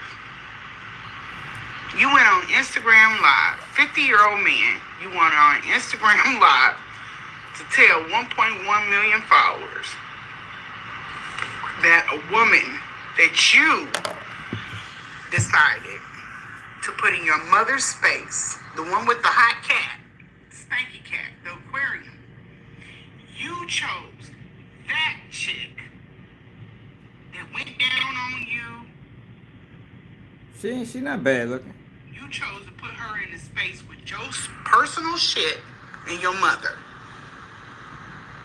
Either your following is slow as fuck or you are. And I'm going to have to bet that it's you. Because this is the type of shit that constantly keeps me. This is the throat goat that Umar Johnson was talking about. He called her a throat goat, y'all. Not an honorable black woman. Not a queen, you know. Not a princess. He called her a throat goat. Now, could she be a throat goat? I don't know. I mean, I guess we got to refer to Umar Johnson. But it's just crazy that this guy who made a career off of calling black women queens is now calling this girl a throat goat. Throat goat. I don't think that's acceptable. I don't think the Prince of Pan-Africanism should be able to call no black woman a throat goat. That's just my opinion. I could be wrong. I mean, she probably is a throat goat, though. I mean, by definition, what y'all think? At war. So, Mr. COINTELPRO is after me. I'm being investigated by IRS, FBI, DEA, CIA. You decided to let a girl go down on you. Slob your Shango. Gummy your Shango. And you decided to put that woman in a space with your mother. Precious, precious mother. That's what you wanted to run with. You had from July the 4th to come up with something. And that's what the fuck you want to go live and... So she say since she called out Umar, the motherfucking task forces on her ass. FBI, CIA, special forces, everybody. That's what she's saying, man. I think she might be too though, I ain't gonna lie. I mean, but Umar Johnson can't say that. I mean, no, he can't call her that. I mean, I never called him. I never talked like him. I mean, if I was on this bitch talk about black mother, goddess of the earth, and all that other shit, then yeah, I couldn't call nobody no throat goat. That would be very contradictory of me. Yeah, I mean, but I don't talk like that, so I can call her a throat goat. I mean, but Umar Johnson can. run with. Y'all need to go and check out Linen Honor. I got a video on there. I let everything go. We gave the receipts. That's why he's on IG Live going off. Talking about some hot cat. Now here's my position on this. If I need somebody to take care of my mother, one thing, I'm not going to get somebody that I just met. I said that. I barely know. I said that. That was a play from the beginning. Umar Johnson think he was slick. Like I said, it's like back in the day when you if you had cornrows, you got the girl to braid your hair. Now you might want her to braid your hair, but you know what the real motive was. The real motive was you just want to get in the house. You know what I mean? So you might start off, man, I need to do my hair, man. Like, come on, man. Like, look at my shit fucked up. You might take your shit out the day before.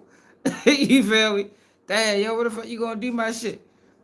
I think that was the play. But it's diabolical to use your mother to run this play. Like, come on, Umar, that was low. I wouldn't use my mother for that. I wouldn't see a girl that I thought was fine or sexy or whatever, and be like, man, you know what? You'll be a good fit to take care of my mother. Knowing good and goddamn well, you don't even know this girl. You just trying to hit her for her. I think that was low. I don't think the Prince Pan-Africanism should be moving like that. I think that's a conflict of interest.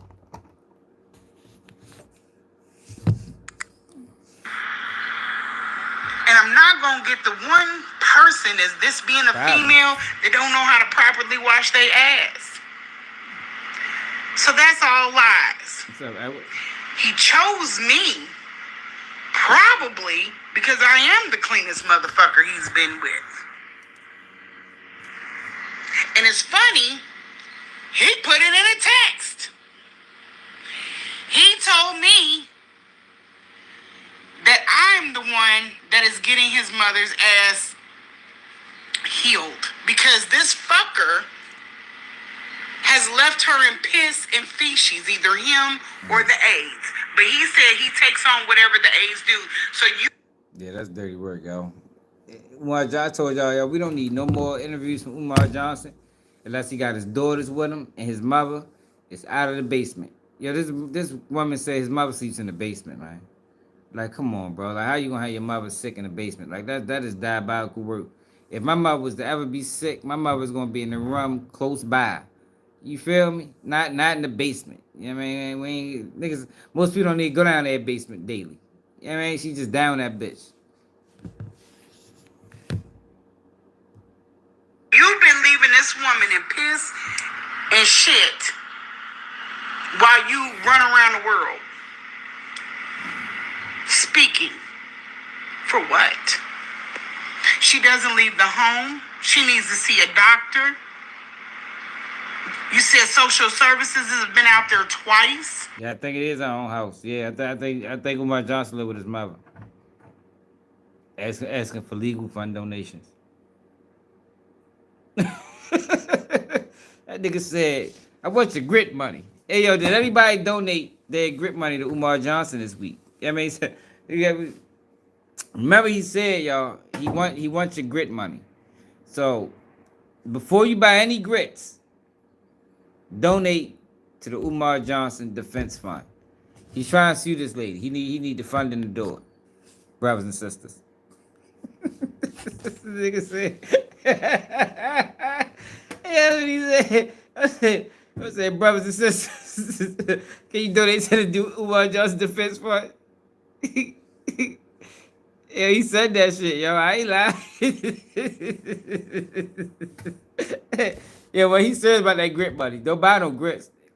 If you was to ever see Umar Johnson in the market and you pick up some grits, I feel sorry for you. Ain't no telling what he might do, man. You swear it's me hacking your Instagram. You swear it's me that stole your rental car keys. You swear it's me that stole your tea container. Y'all, he got a tea container the size of my fridge. Nothing but tea. And I just got rid of it. He swears I'm the one that stole his sink stoppers. This is funny, but I'm not lying. This is how drug addicts and maniacs that go manic act.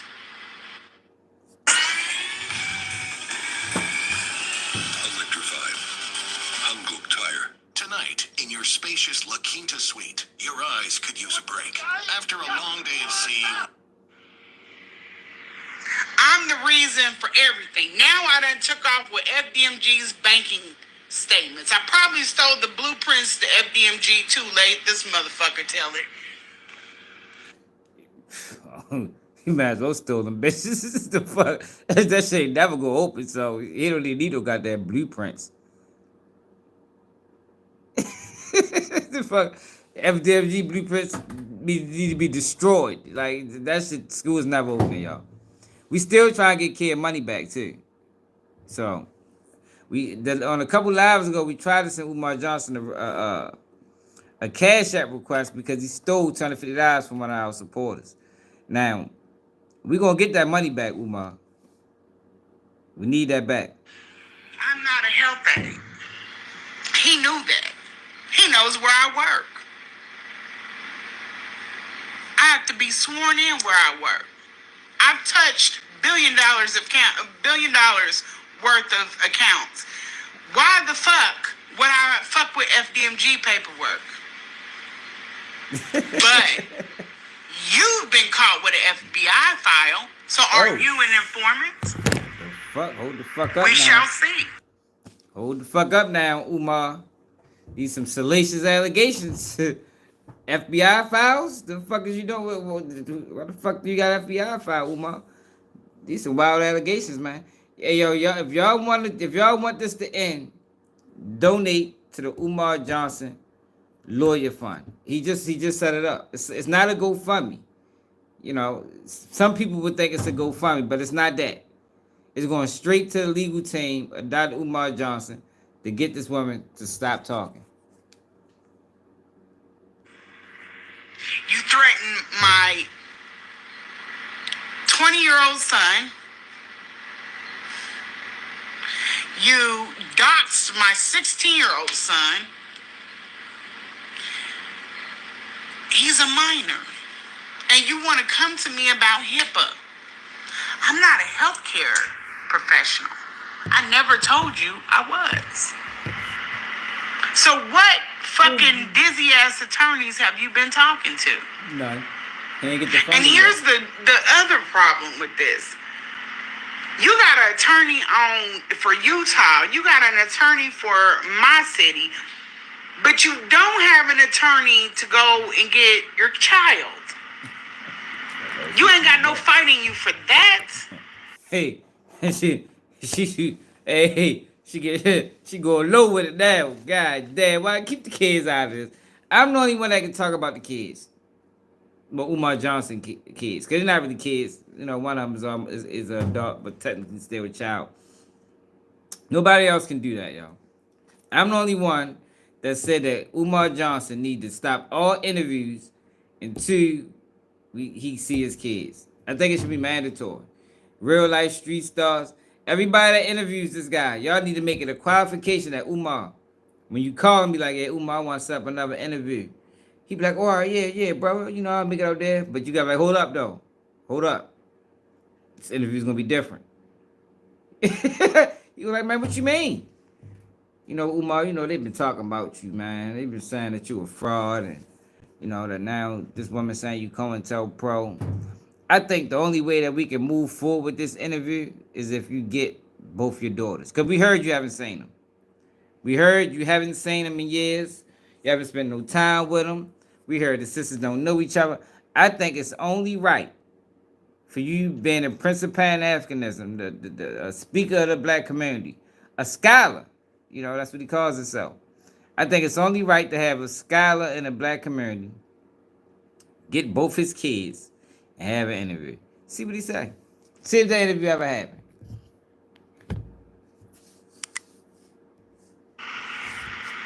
Do you think before you speak? Most of them are jokes. It just gets worse and worse with you, and this is why I left your ass alone. I stopped fucking with him. Let me explain to y'all why. Because he's a crash out. Because he's a liability. For anything that I have built, I am not going to take a loss for this motherfucker.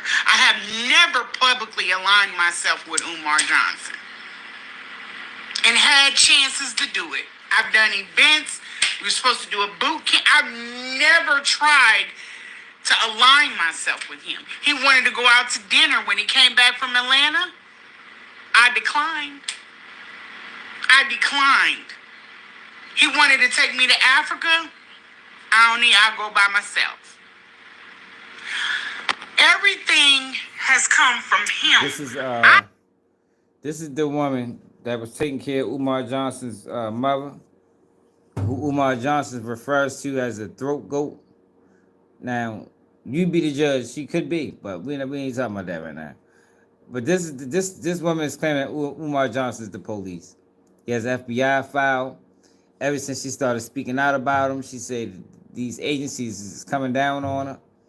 She made a lot of allegations, man. And Umar Johnson needs your help. Like how they do the army. The army needs you. Umar Johnson needs your help to shut this woman up. He set up a defense fund. I have not given or promised any damn thing. I'm the one with all the goddamn receipts.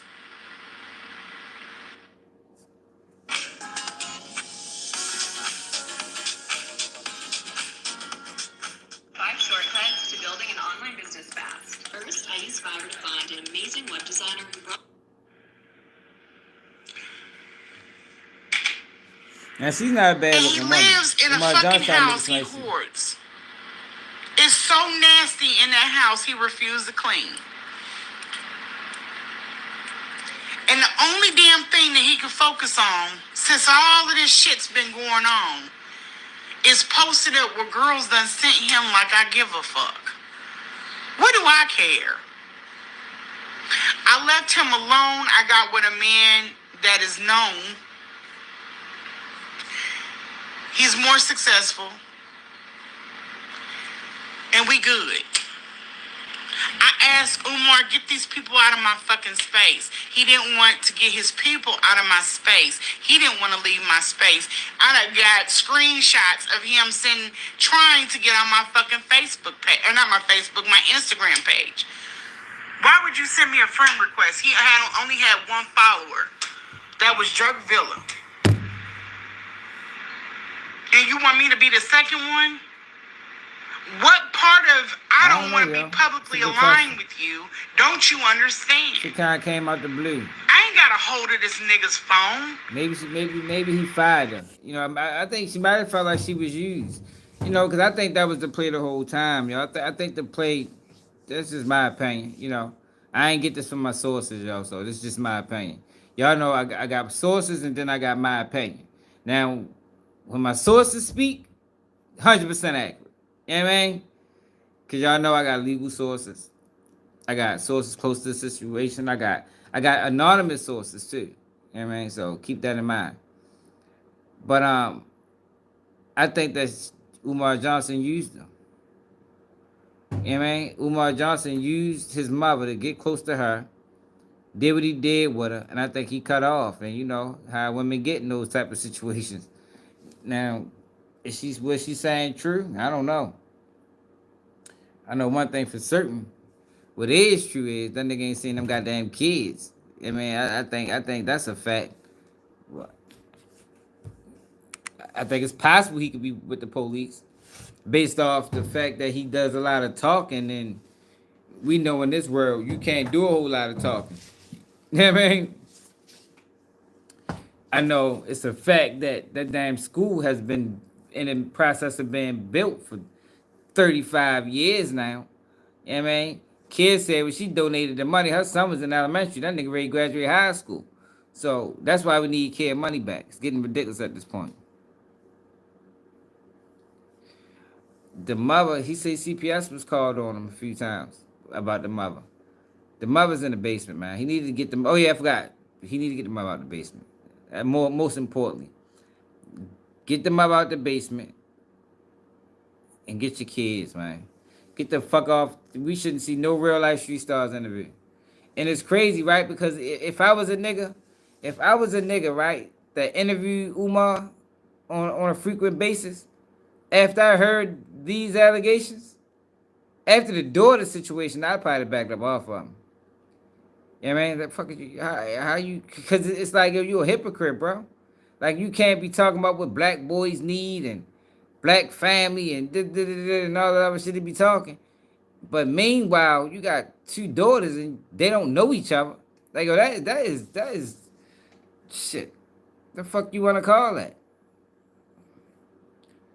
I mean that's conduct detrimental. You feel me? I think we call that conduct detrimental to the community because that is disgraceful for him to talk how he talked. Yeah, that's what I'm saying. Like they're not moving off integrity. Like them platforms just moving off of views and likes and comments, like they're not moving off integrity. Like yo, you can still get numbers and have integrity with your platform, yo. Like that's what people gotta understand. You can still get where you want to go and carry your platform with integrity. Like there is no way. If I was interviewing Umar, I would just take the hit. I would take the hit, and I was making 30,000. Maybe I'm paying him 10, and I'm making 30, so I'm profiting 20. I'd take the $20,000 hit, yo. You know, to keep integrity going. You know, to make integrity still a thing, because yo, he need to see them kids, man. Like he need to see them kids, yo. Like that shit is crazy to me. How he carried himself or how he presented himself. Then you find out in year 15 that this nigga ain't even no father. Like how the fuck is you writing books? How you writing books on parenting and you ain't no motherfucking parent, my nigga? I think that shit should be a crime in itself. I'm ready to start writing books on farming, yo. Agriculture. You know what I mean? KBG News. 10 Steps to Agriculture coming soon, yo. To a bookshelf near you, man. Make sure y'all check it out. I mean, we're gonna go through the whole process. I ain't gonna do no fact checking. I ain't gonna do no research. I'm just gonna go off what I know. You feel me? So go off what I know and make sure y'all it's gonna be on Amazon. It's gonna be anywhere you buy books. The 10 Steps to Agriculture, KBG News, coming soon. Let him tell it he never spent a night. But we know that's a lie. Because why? We have the proof. Lennon has it.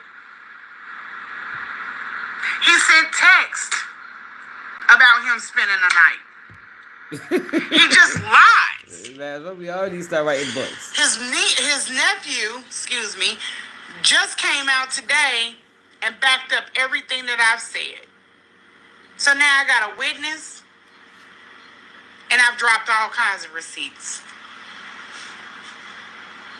And he ain't did nothing but just sitting on there like a big-ass hobo at FDMG looking busted and fucking disgusted because all of his shit is crumbling down.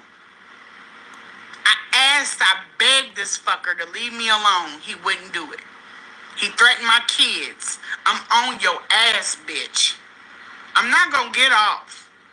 Hey. I'm not gonna come off. Y'all better be ready to defend him at every damn turn because it's not looking good for Umar Johnson at all.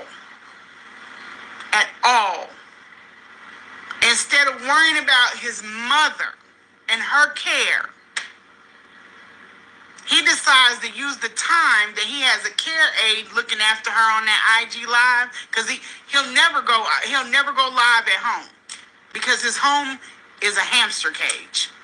You will never see the inside of it. Damn. But he wants to go IG live while he got care and talk about me. Negro, please. Xometry. Get fast, custom, cost-effective prototypes at Yo, so that's what I'm saying, yo. You can't get away.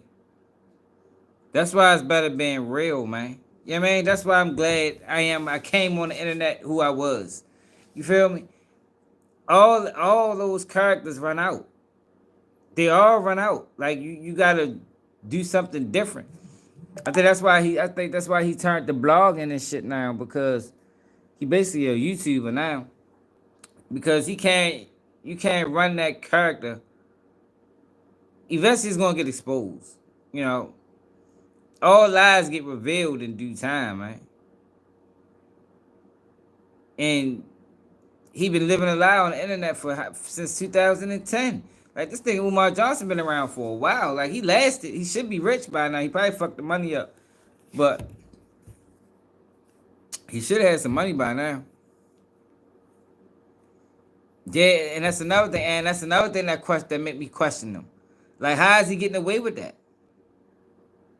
How is he getting away with that? Yo, if I was to tell people in 2025 that, I'm ready to build this school, man, for black kids, just black kids. I don't want no government funding. I want this funded by the people. And I gather up some support behind it. And now we in 20 motherfucking 45. And all I got is a building that we don't even know if the building is his. But all I got is a building. And that's it. No real plans, no real blueprint for this school to open. Yo, I would get charged. We'd go to jail for that, bro. It could be. You never know. Yo, cause he got hundreds of thousands of dollars in donations.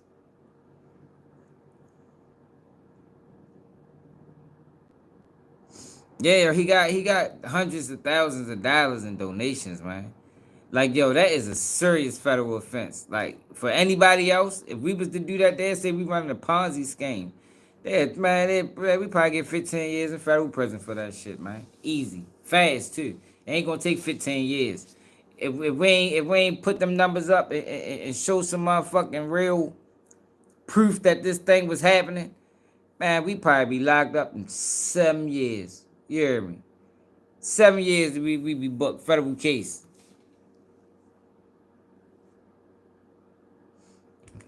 Shit, the same thing I thought about him in motherfucking 2008.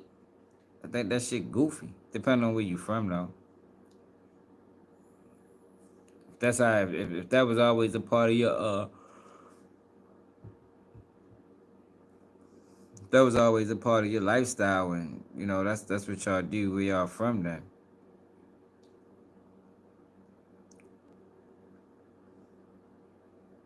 It is what it is. What's the guy name? Lennon something? Lennon Humor. Now this guy just started a whole page exposing Umar Johnson.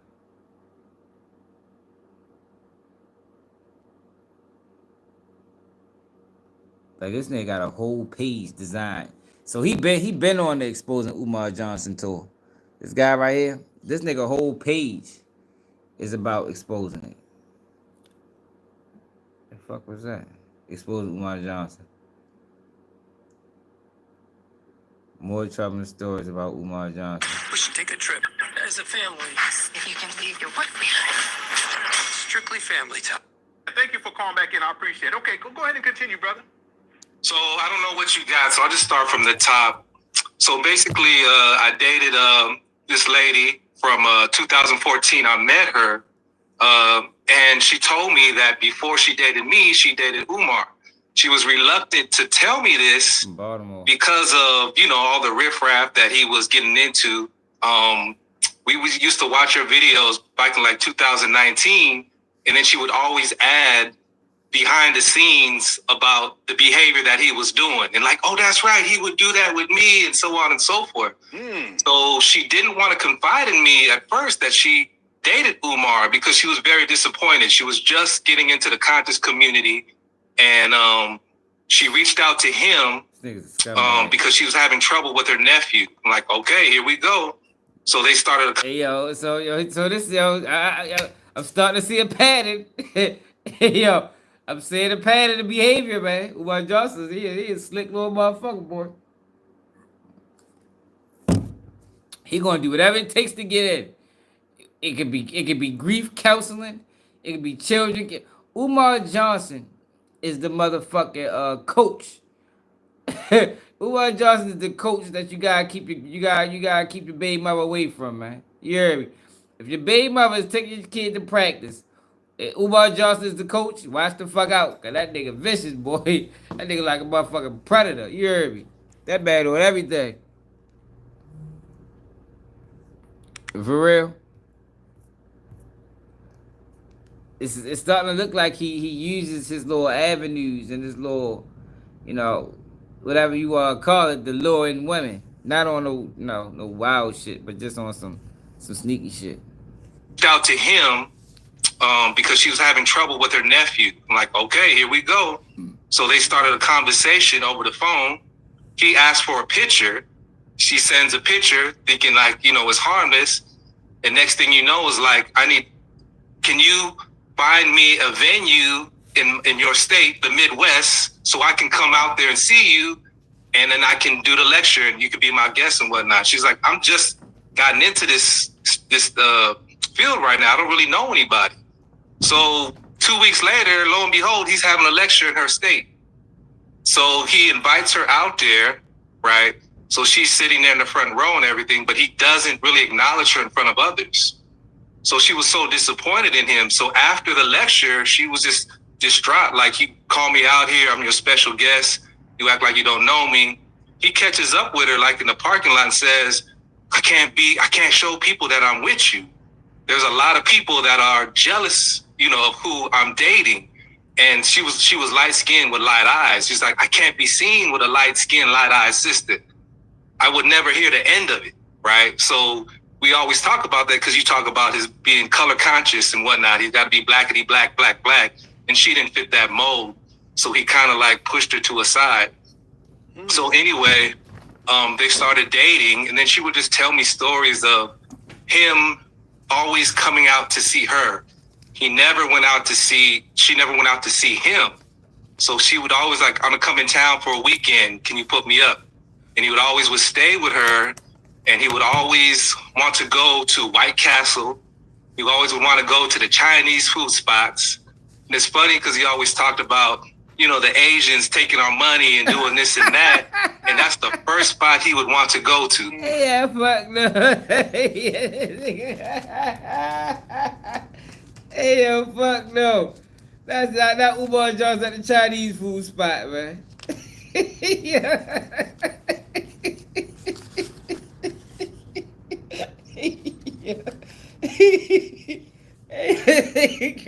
That nigga said that nigga favorite food Chinese. Yeah. That nigga Umar ain't going to the soul food spots, y'all. If you got a soul food restaurant, don't expect Umar Johnson to ever come there. That nigga like Chinese, man. Yo, that's funny as shit, yo, because he definitely be talking that shit too. Just give me that let me go back. Spots. He put me up. And he would always stay with her, and he would always want to go to White Castle. He always would want to go to the Chinese food spots. And it's funny because he always talked about, the Asians taking our money and doing this and that.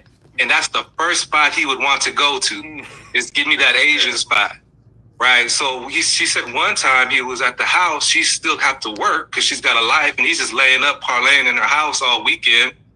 And she said she came home after a graveyard shift, and he was in the bathtub parlaying, and she said there was cheesecake on the counter, and the aunt had got into it because he left everything out, I guess, overnight or whatnot. And just living in filth and whatnot. So all the things that she would say backed up everything that you were telling us too. So it was just funny how she had this inside track on everything to validate, what you're saying. Mm-hmm. Mm-hmm. So what you said that he had an issue, or at least he told her that he had an issue with the light skin thing. Do you know what year would that? What year would that have been? So she dated him around 2013, I believe. 2013, and basically that he could not be seen with a light skinned sister because he's supposed to be Mr. Blackity Black, and if he's seen with that, that would ruin his reputation. So yeah, he had this whole cut, but we know that he loved light skinned sisters. Yeah, definitely. Yeah.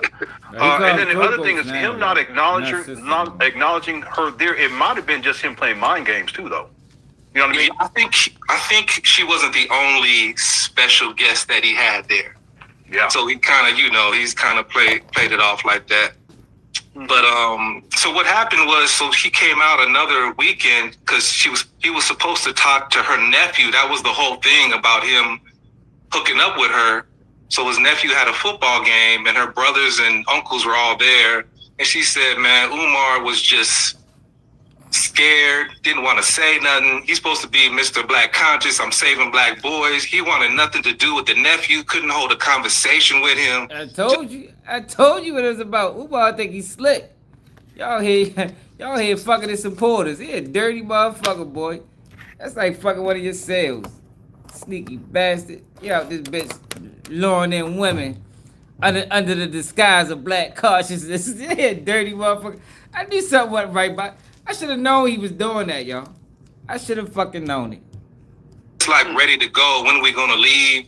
And then all the brothers was just looking at him side eye like, this brother ain't for real. They can really tell. And like you said, when he's in front of a real man, he really shows who he really is. Mm-hmm. So yeah, he had nothing to do with that. That was his end to get to her. Welcome to Visible, the ultimate wireless hack. Sick motherfucker, boy. that's where he had nothing to do with that. That was his end to get to her. So are you saying that with the nephew, he was supposed to work with the nephew or help the nephew in some way? Right. So that's why she originally reached out to him, because he was doing the school for black boys, and like, I can help your nephew. Let's do this, let's do that, let's have a meeting. So she finally arranged for it, and he was just like, he had nothing for him. Yo, he was just there. Like, if you're gonna do that, at least help the nephew too, bro. God damn. Like, all right, yo, all right, I get it. Yeah, man, you ain't really got no other way of getting around her. Yo, but you gotta at least help the nephew. Don't neglect the nephew in the process. Like, come on, bro. Like, these could have, did right by son. Had nothing to say. Didn't really look him in the eye. Just was just like, can we go now? Basically, let's go back to the hotel. Basically. Mm-hmm. Yeah. So there's a hotel situation, but you also said that he was at her place too. Yeah, I that was a play on words, back to the hotel, but to her house. Oh, I got you. So yeah. So in this scenario, she has a residence, and he comes through, and he's basically, it's not that he's living there, but he's laid up in there. He has cheesecake. He's taking baths and that type of thing. Exactly. Instead of the hotel, this was his spot. I guess when he's on the Midwest, he would come through. Yeah. But one thing she said though that really got my attention was that one time he was doing some type of paperwork and had his papers out on her kitchen table, and she thought she saw an FBI folder, and he immediately put it, away as if to see it, and she kind of like, yo, way too much FBI talk going on this bit. Well, my gun, fuck that. Yo, it's too late in the game, yo. Why am I wait for it's too late in the game to start saying shit like that? They should have been saying this shit 13 years ago.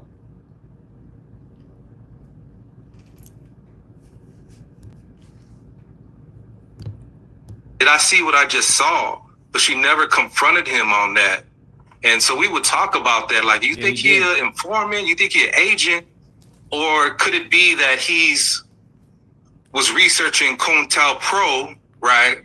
And that he was just doing the research on how, they take down black leaders and so on and so forth. But as we got more informed on who he is, that really stuck out.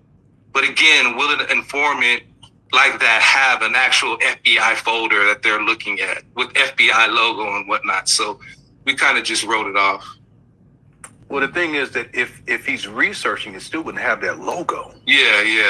It was strange, and it caught her eye. She always said the one thing with him was that folder and how he quickly put it away. That always stuck with her. Wow.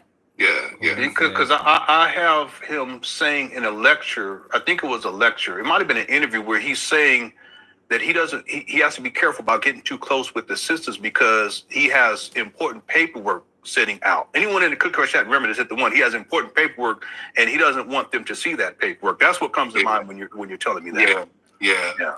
What that nigga real name is? Oh, and another thing, again, you validating everything about his being promiscuous. Wow, look his ass up. What that nigga real name is, man? That shit probably not even his real name.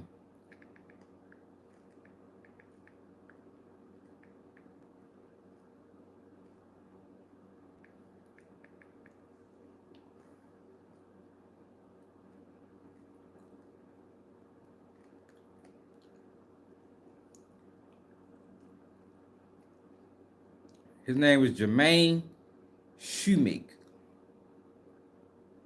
Hey, yo, ain't not for sale. Look up Jermaine Shoemake.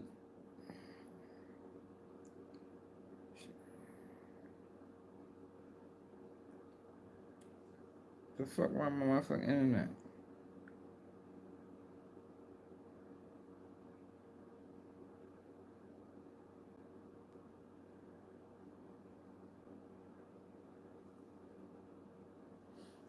Yo, we need to find out when Umar Johnson changed his name, yo. Look, it's Shoemake. Shoemake is Shoemake.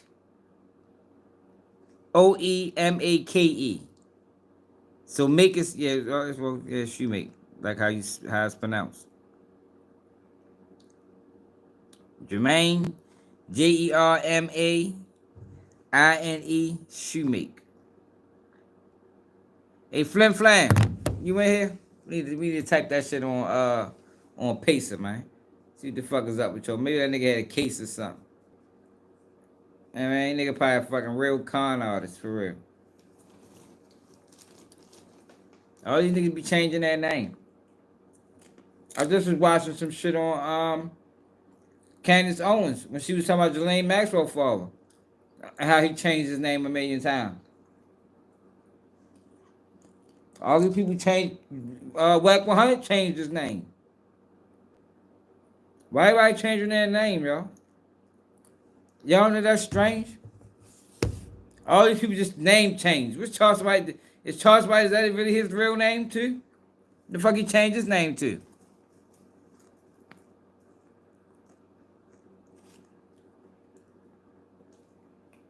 Oh. He changed his name to Umar Johnson.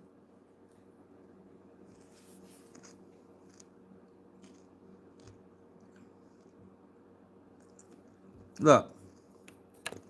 Candace Owens was just talking about that shit the other day. I was watching her,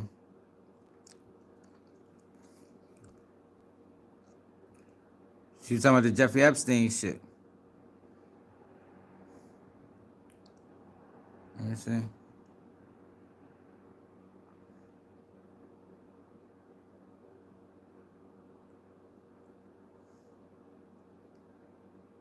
Friday.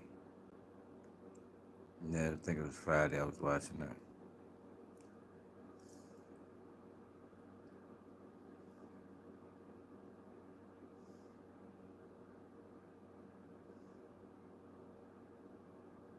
Which one was that?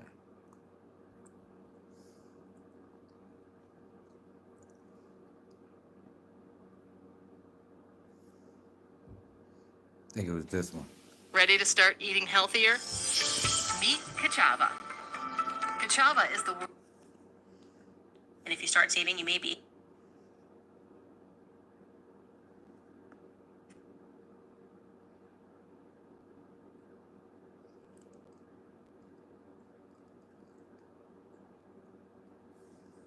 That he reportedly graduated several years early. Twice. There it is.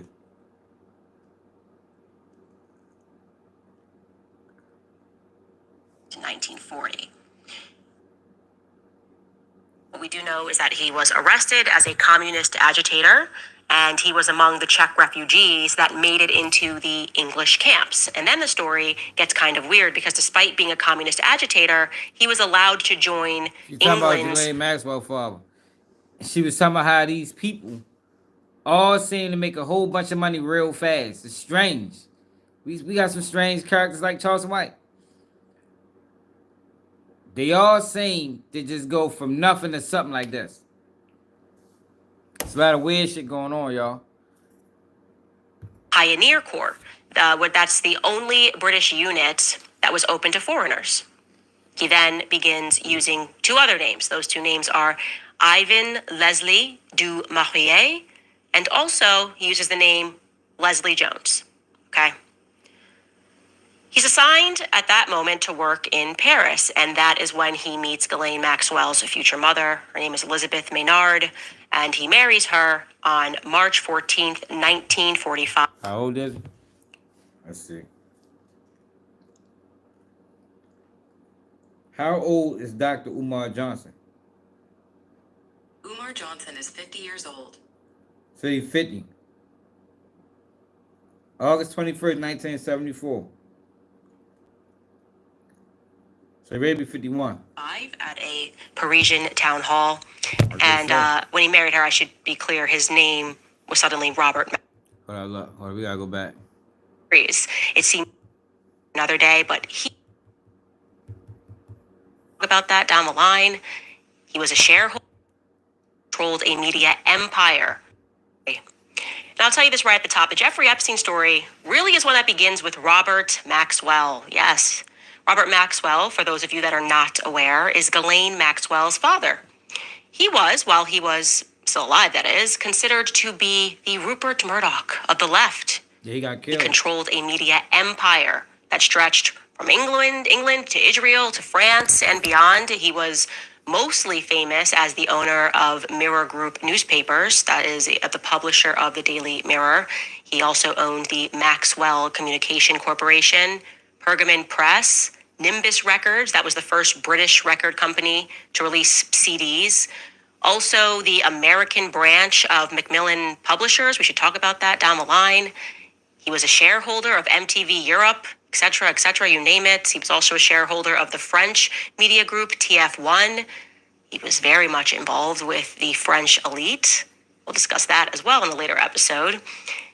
He was even a Labour member of Parliament in the House of Commons from 1964 to 1970. We could go on and on and on, but you get the point. He was a very big fish, almost untouchable, really. And I'm going to tell you how he came to be that big fish because it's really interesting. You see, Robert Maxwell was born not Robert Maxwell at all. You're going to notice that a lot as we go through this series. It's a very sophisticated network of what I would refer to as name laundering. A lot of name laundering. You could be one person here, you're somebody else there. Yo, name laundering, y'all. Why is all these people name laundering?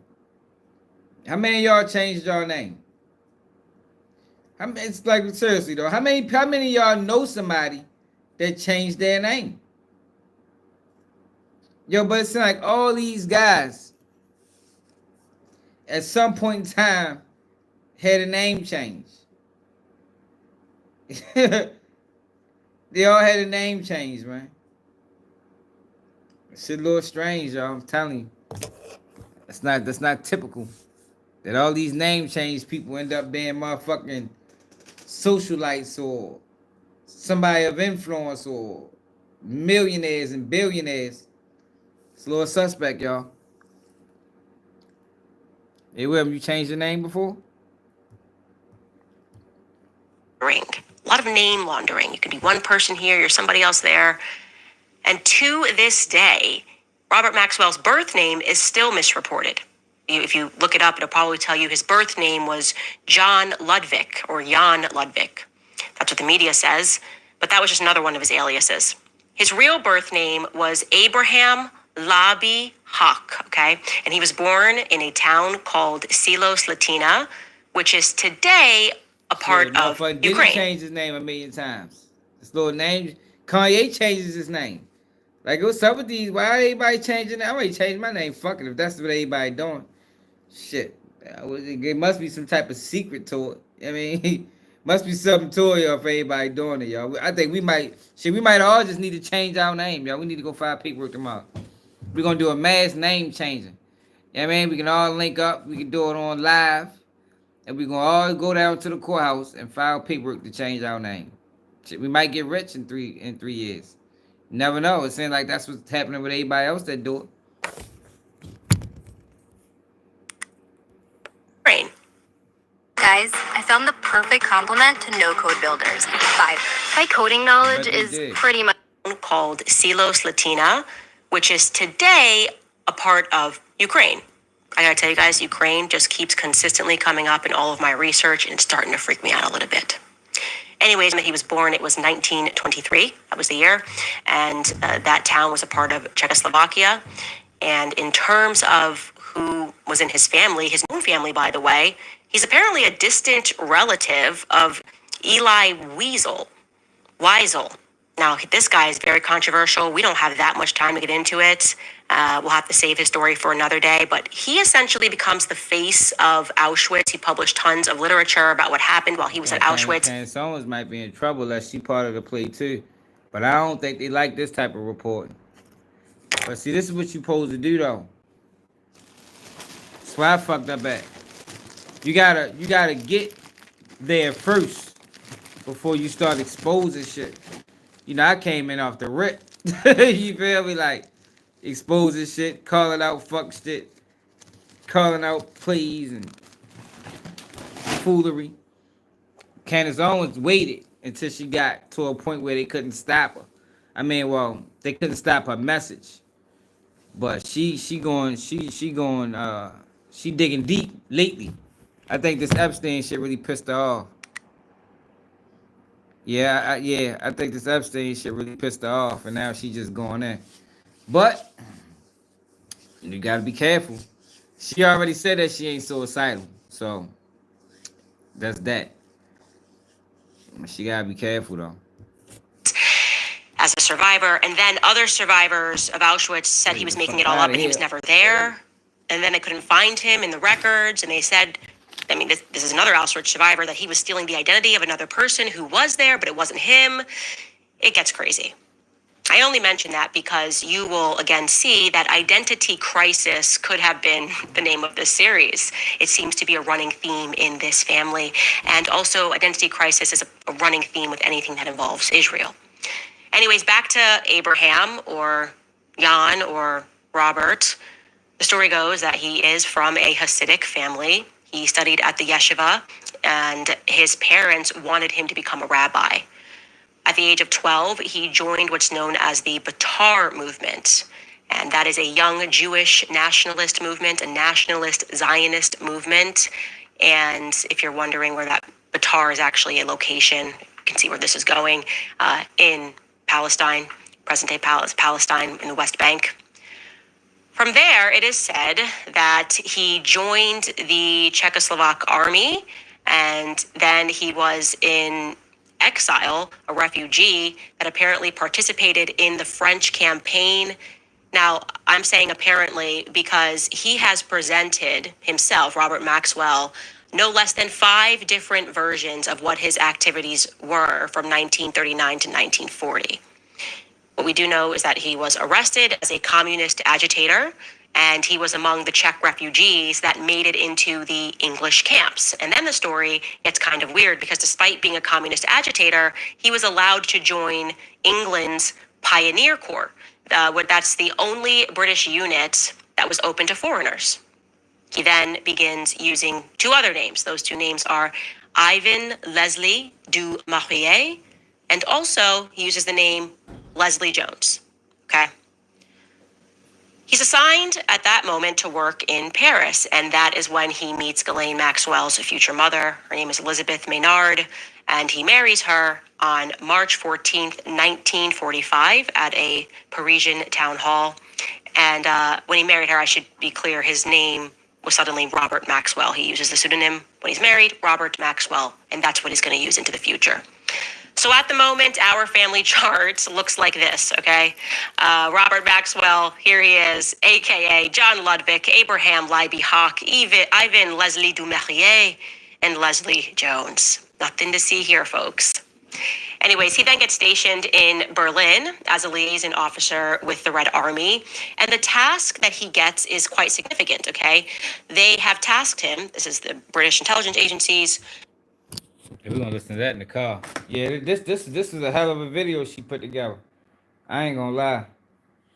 I fuck with Candace Owens. I just disagree with Candace Owens when it come down to the black community.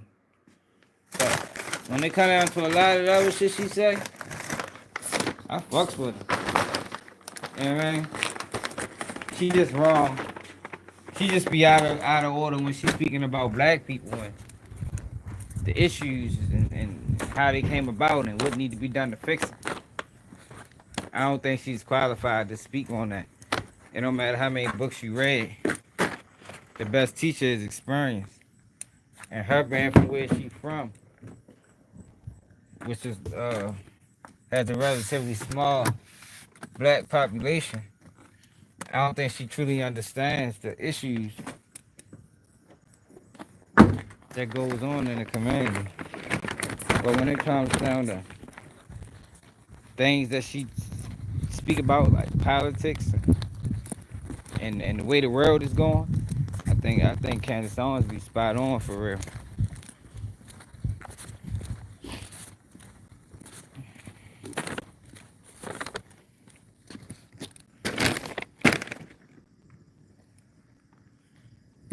Yeah, and I think she from Sanford. I looked up a long time ago. Candace Owens is one of the people that brought me onto the internet because of the rhetoric that she was spilling about black people.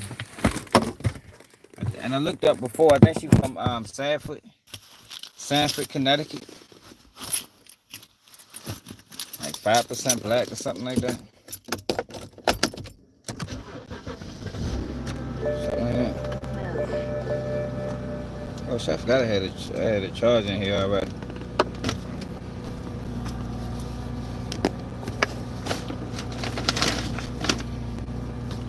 What the fuck I just did that from?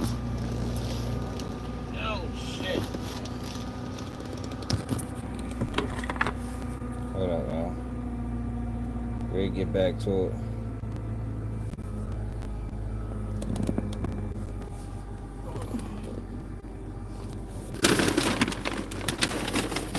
I just left the phone on the roof. Hold on.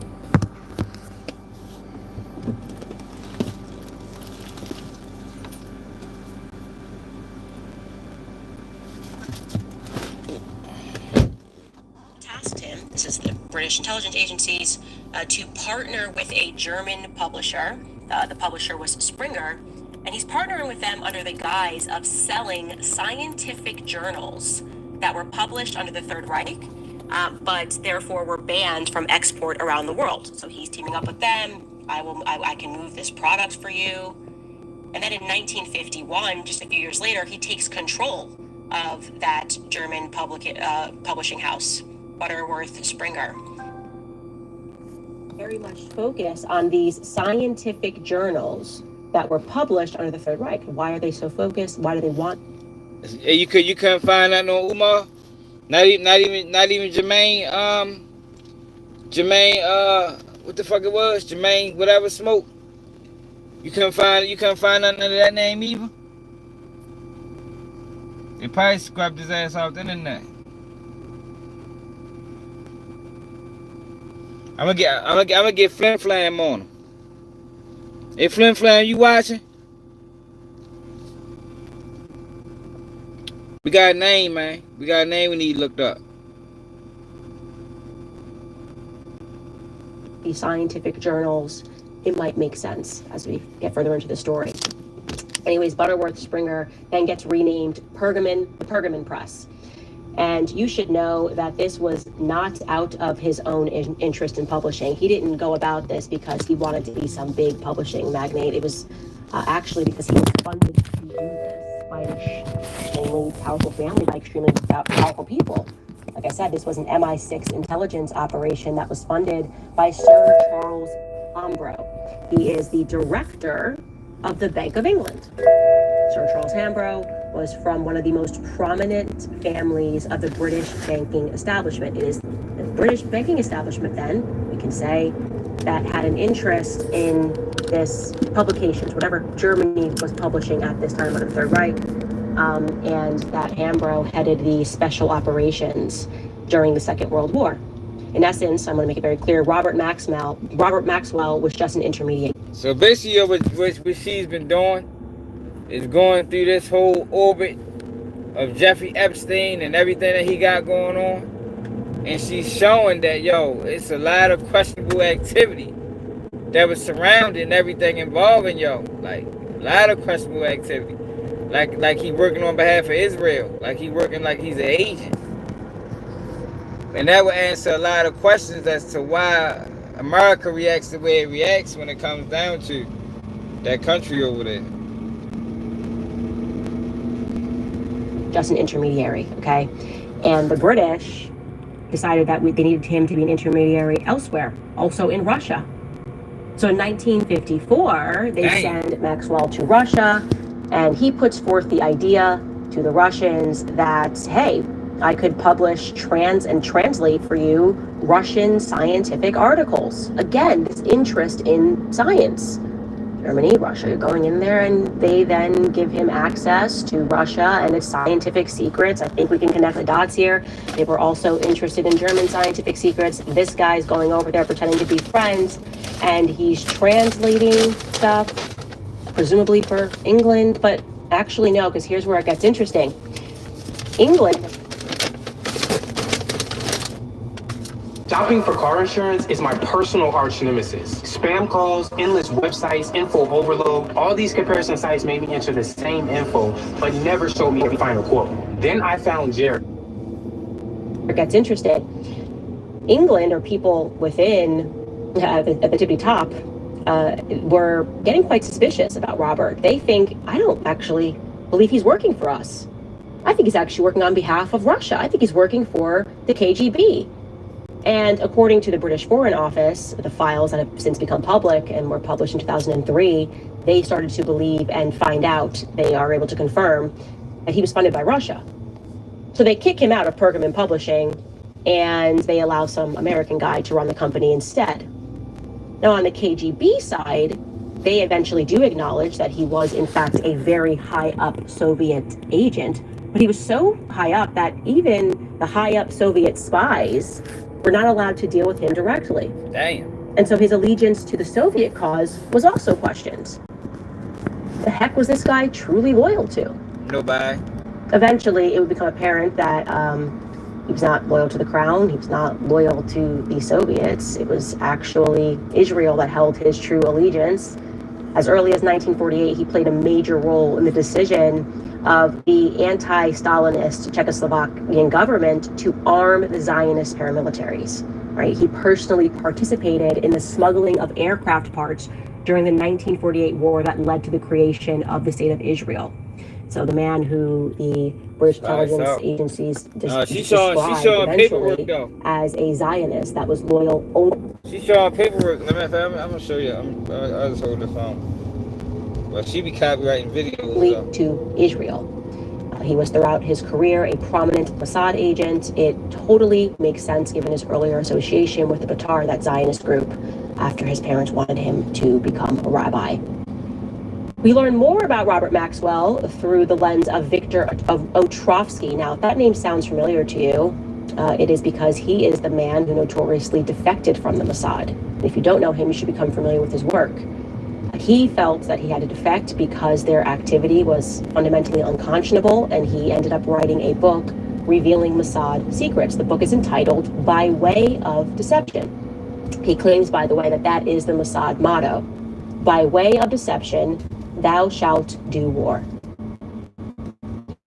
By the way, as an Israeli agent, so he's not some random book, and he was trying to alert the public to a lot of their shady tactics. Now, I'll just give you one example of that. Here's what Viktor Ostrovsky had to say about the Mossad. I mean, when I was in the Mossad, and we had a guy that gave us problems in the U.S., and he was speaking out, and he was talking like Pete talked once and said, Israel is bombing Lebanon with cluster bombs. And we say, hey, who's that guy? You know? Pete Makaki, we used to call him. Yeah, which is Pete the cockroach. Because he makes a lot of noise and you can't get rid of him. So what you do is you get in touch with a guy in the station in New York or in the station in Washington. You say, tell the guys that made it to label him. And of course the campaign starts, and before you know it, the guy's labeled. And he's an anti-Semite, because that's what we say he did. Appreciate it, Tracy. Appreciate it. Oh, come on, man. What the fuck? Oh, man, the deer hurt. Jesus Christ, he running with 3 legs. What happened to the deer, man? Shit. And that's one stain you cannot wash. Now, it shames me as a Jew to tell you that. But that's the fact. And it's wrong.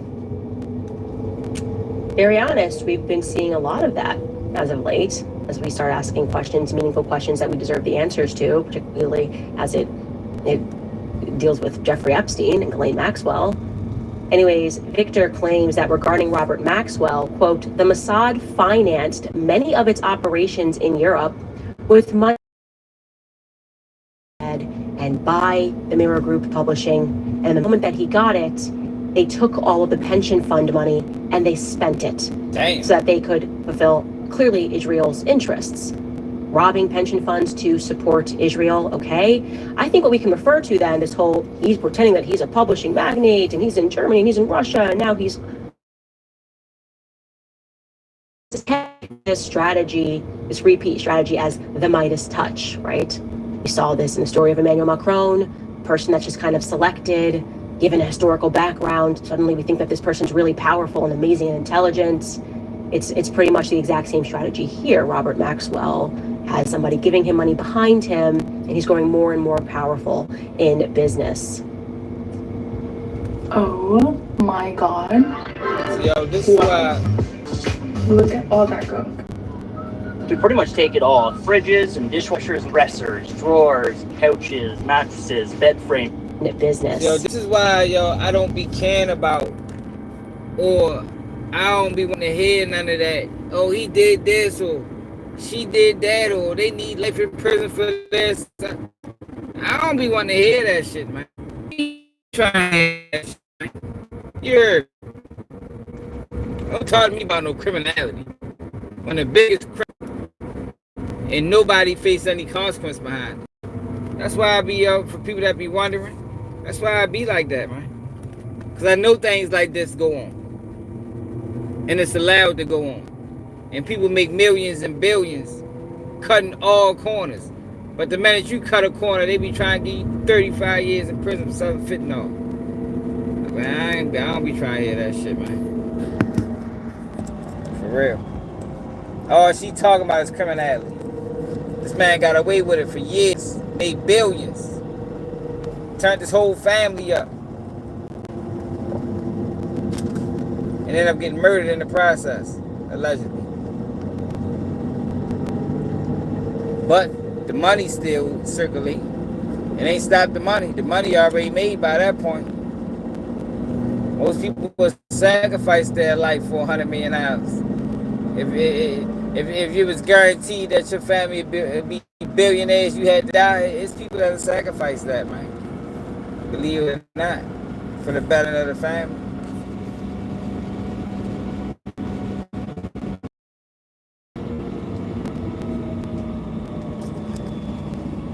Now, in return for his fake status, I would say, as a publishing behemoth, the Israeli intelligence services allegedly sated Robert Maxwell's sexual appetite by supplying him with prostitutes. Again, this is a direct quote. Quote, the service maintained for blackmail services.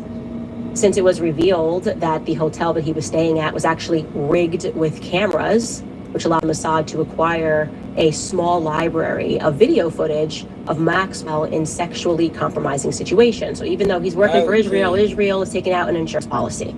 They're recording him. He's got a thing for prostitutes, and they got him just in case he gets any ideas.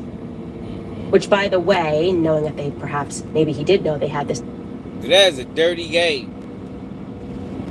They got this man working on behalf of him, but just in case he get out of line, we gonna have some motherfucking information on his ass too. That's the game these people run. It's dirty, it's cutthroat, it's conniving. It's way worse than the streets. Way worse than the streets. Because big business, big money.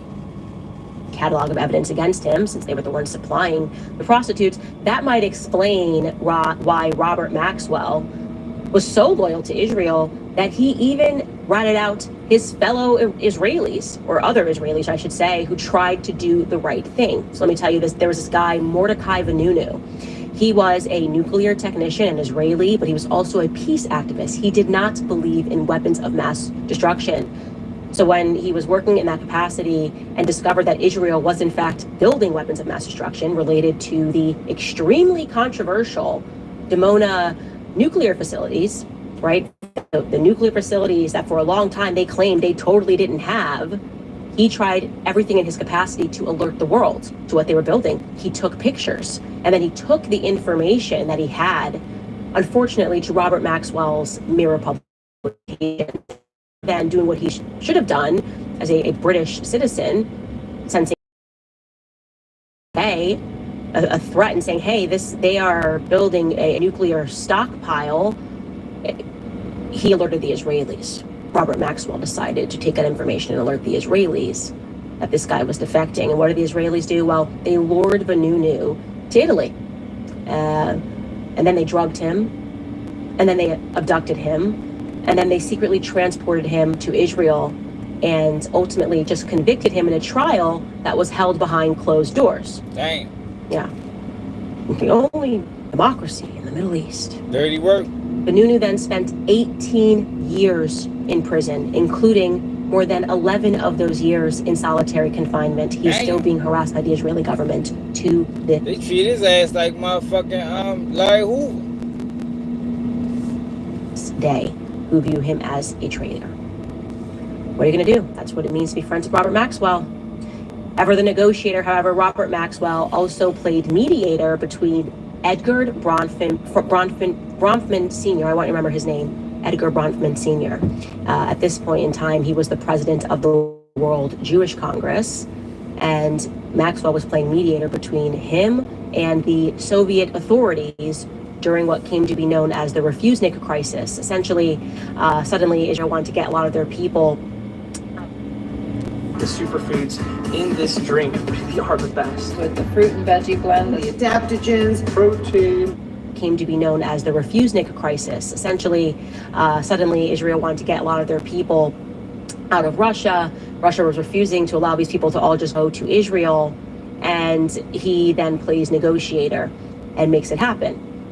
He later partnered, this is Robert Maxwell, partnered with the Soviets to take over the pharmaceutical company Teva, and then he also takes ownership of the Jerusalem Post in Israel, where he already controlled the right-wing Daily Maariv publications in Israel. That all took place in 1989, right? What you could say, looking at that, is that the appearance of the outward world was that he was a hotshot publisher who was just expanding his portfolio. Now he's in pharmaceuticals, and he's picking up other publications. Now they're in Israel. Truly, he was in his prime. Unfortunately, however, on November 5th, 1991, Robert Maxwell's naked body was found floating in the Atlantic Ocean off the Canary Islands, where he had been enjoying himself on his yacht, a yacht named the Lady Ghislaine. Interesting, because he has 9 kids, but he decided to name this yacht after Ghislaine. A few weeks after his death, death, a $560 million hole was discovered in the Mirror's pension fund. Oops. Yeah, I was running it by robbing it. It's going to be a common theme when we get into what Epstein was up to. The British investigative journalists Gordon Thomas and Martin Dillon explained how his death came about. They say that Maxwell sealed his fate when he threatened Mossad leadership. He threatened to disclose certain operations that they were a part of unless they helped him save his media empire, because then people were realizing this business is not doing so well. What's going on? He was feeling the pressure, and he's like, hey, come on, I gave you $560 million, maybe more, okay?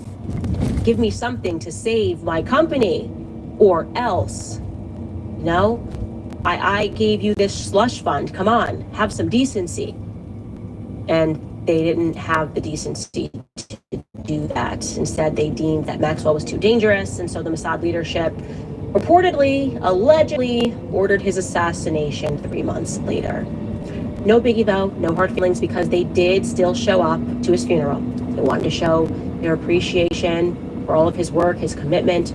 So on November 8th, 1991 in Jerusalem, they held a funeral for him on the Mount of Olives. It was attended by the cream of the Israeli intelligence.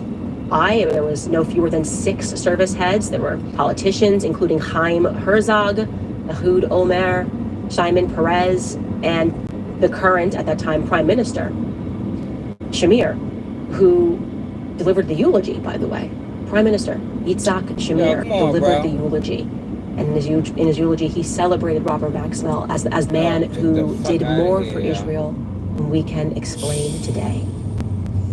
Then they had a prayer, which was read by Samuel Picer.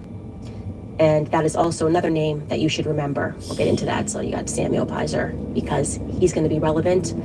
He was Robert Maxwell's lawyer and business representative in France, but then he kind of held the same position later for Jeffrey Epstein.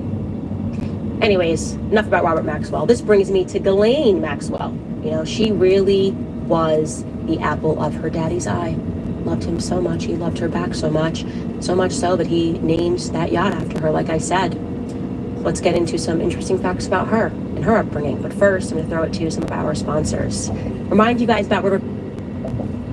Check out, and you'll get $20 off your first thousands. And here's the truth: if you're only making minimum payments, as they say. And according to the press, ostensibly, the story about her kind of shifted depending on when you checked the press. At various times, they told us that she was an interior designer. Sometimes they told us that she was a socialite. Sometimes they told us that she was an internet operator, whatever that is. It's all very confusing.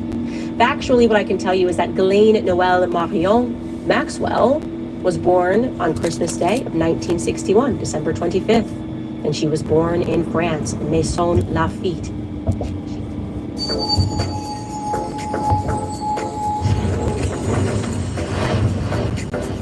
1961, December 25th.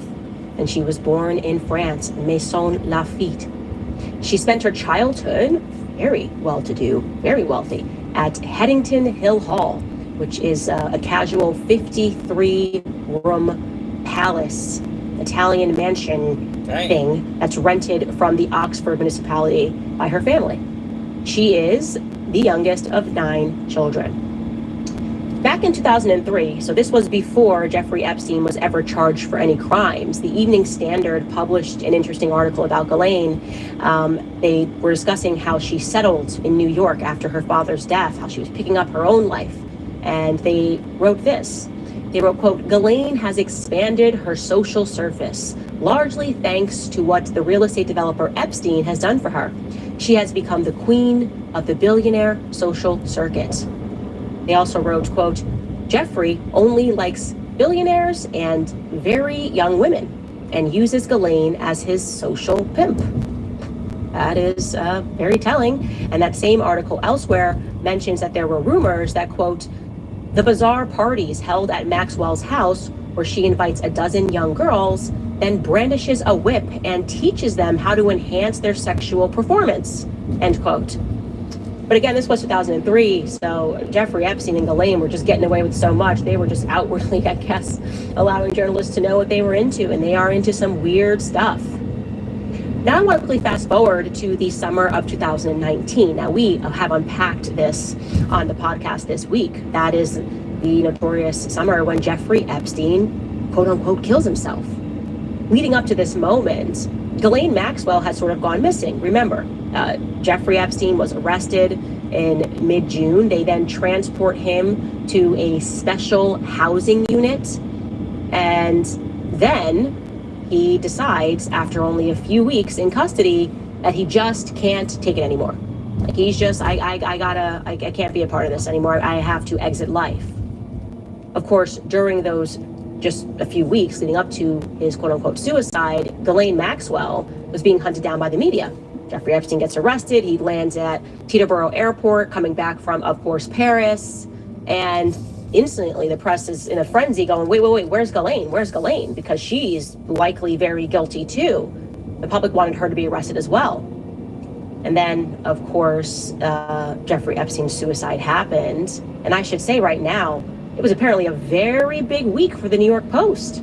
Because remember, on August 10th, it was them that got the world exclusive photos of Jeffrey Epstein just following the suicide attempt. So they didn't know if he was still hanging on here in these shady photos, but he was being transported from the prison to the hospital, and waiting there was a New York Post photographer who captured the exclusive images at like 7:30 in the morning. Totally not weird at all.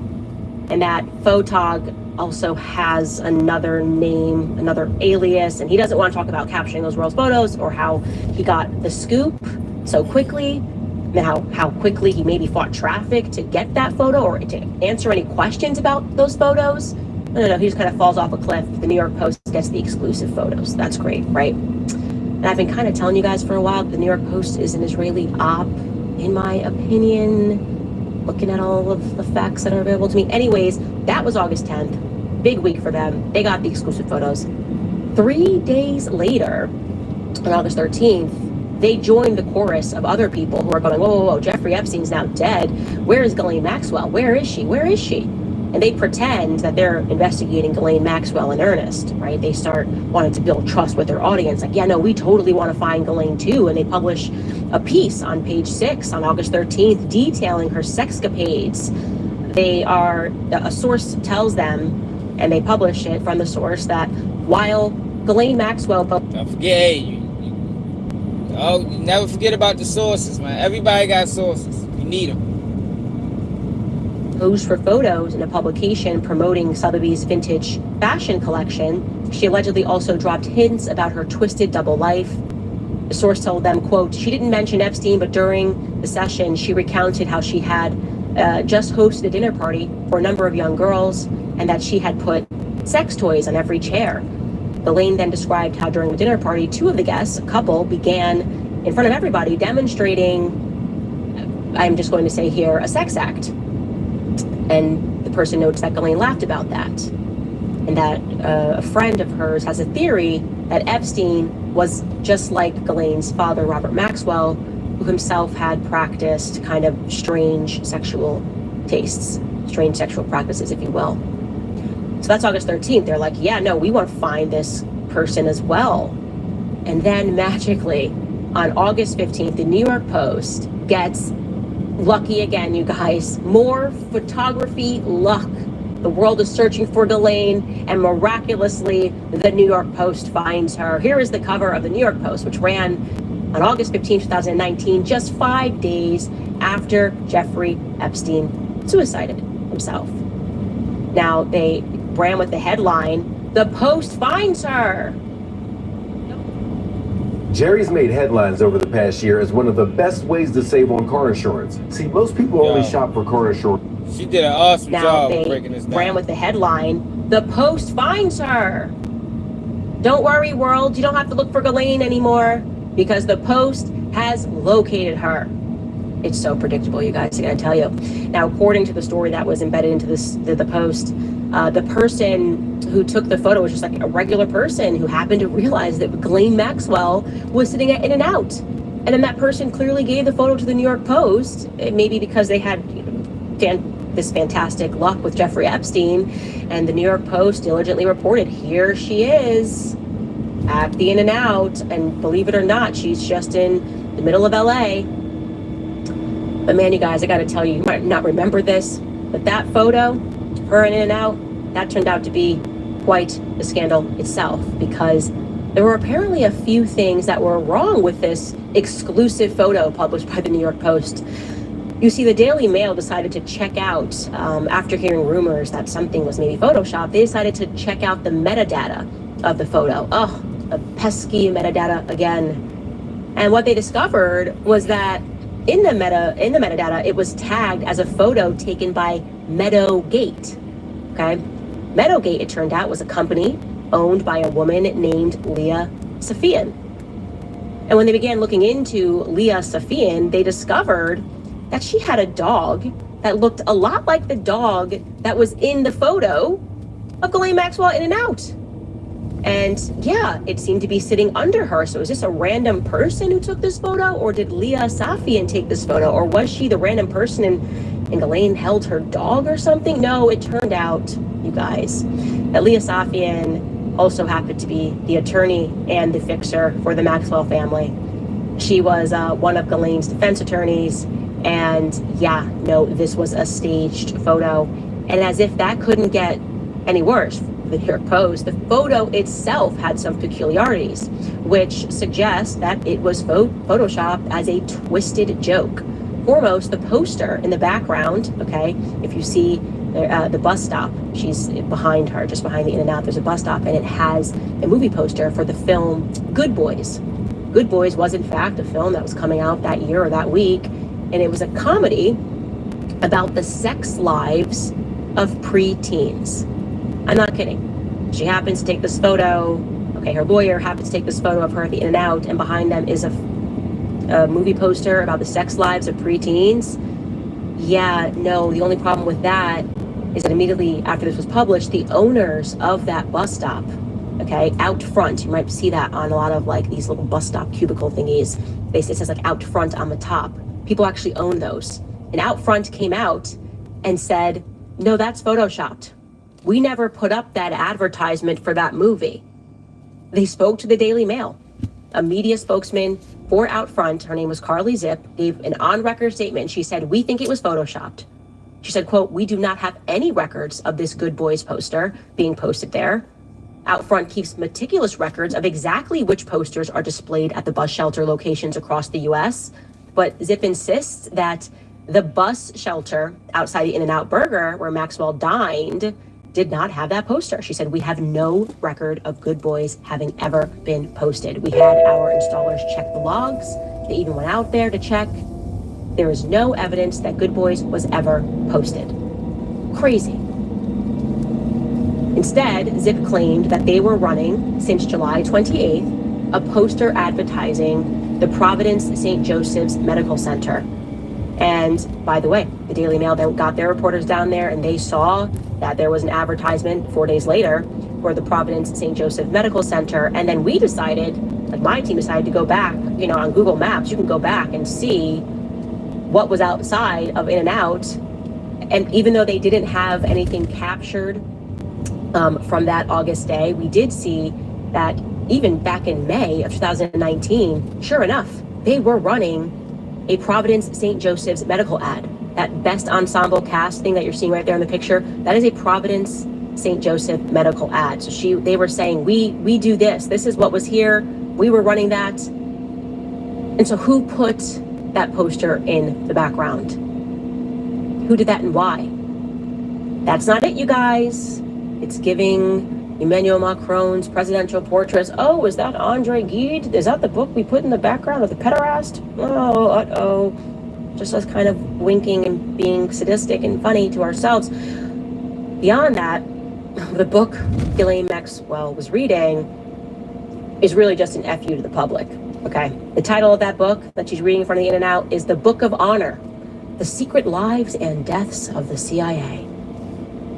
That's just fantastic. Her lawyer captures her. I mean, is a photo, was she even there? Who knows? Incroyable. Really just incredible work from the New York Post. Remember, this is the same week that they got the exclusive photo of Epstein. See, there's the proof. He actually killed himself. We got the exclusive photo. Now it's like, go away, everybody. Don't look for Ghislaine anymore because we got the exclusive photo. What actually happened? Now, this is not based on any reporting of Xavier Poussard. This is me just surmising myself here. But it looks like an alibi was being created. Like the New York Post might actually be an outfit, and I don't want to say it, might, maybe, allegedly, of Israel. They were protecting their agents, but also doing it in a really sadistic, wink at the world, haha, what can you do about it way. Anyways, back to Ghislaine, because she is electrified. Hung tire. She is the daughter of a Mossad agent. Well, she did an awesome job of putting this together. Like, awesome job. There's no question about that. Robert Maxwell was her father, and the Mossad does not deny that Robert Maxwell was an agent, and therefore the most obvious link between Epstein and the Mossad would be Ghislaine. But currently we are being told by the media, by the mocking Israel puppets, by Israel's former prime minister who's come out against Tucker Carlson on X, that it is ridiculous to suggest that Epstein could have been working for the Mossad. There is no evidence that is anti-Semitic. What happened to Tucker Carlson and Candace Owens, bro? This is like, I don't even know, Newspeak. This is them doing that thing where they delete history right as it's happening and think that nobody's going to go backwards and take a look at what actually happened, or if there was maybe somebody who told us that Epstein was working with Robert Maxwell.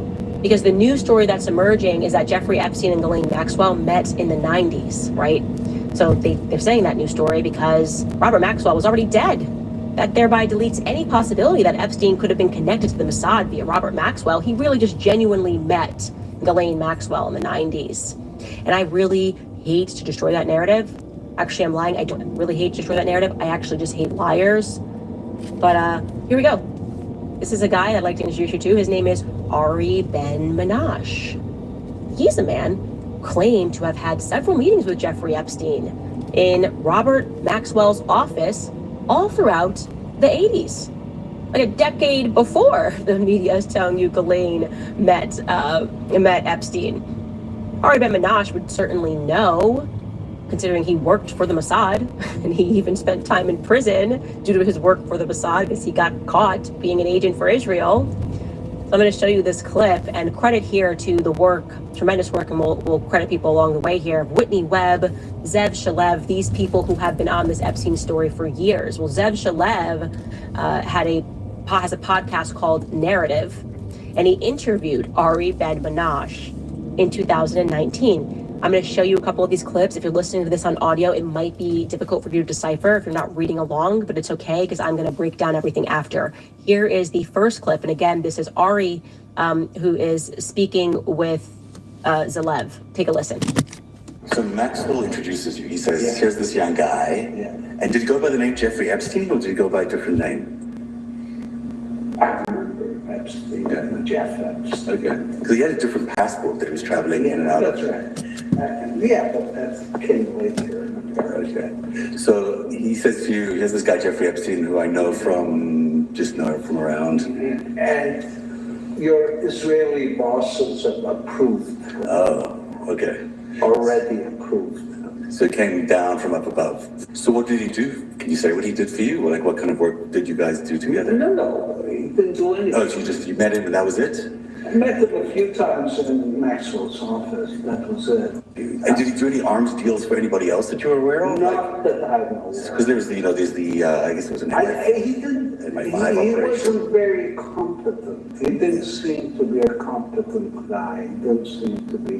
But he was a good-looking guy. And Miss Maxwell. Ghislaine, yeah. Fell for him. Early, in the 80s.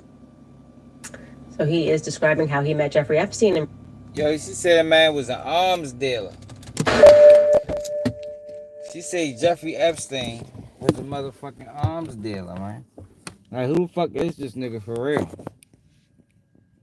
Yeah, that's what she said, man. Like, who the fuck is this nigga?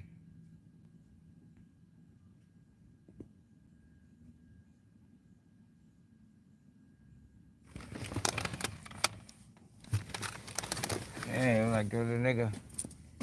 The history. I'm ready to pull it up my computer while I get these dubs together. Shit don't add up. It's a lot of questionable activity around the Jeffrey Epstein, Ghislaine Maxwell, and their whole situation. But it goes back into what I was saying even about Umar Johnson. Like, these guys are suspects, man. They come out of nowhere, they blow up, and then there's no real history on how they even got to this level. Can't really explain it. Just a whole bunch of questionable activity. On top of questionable activity. Hold up, damn, my fucking screen.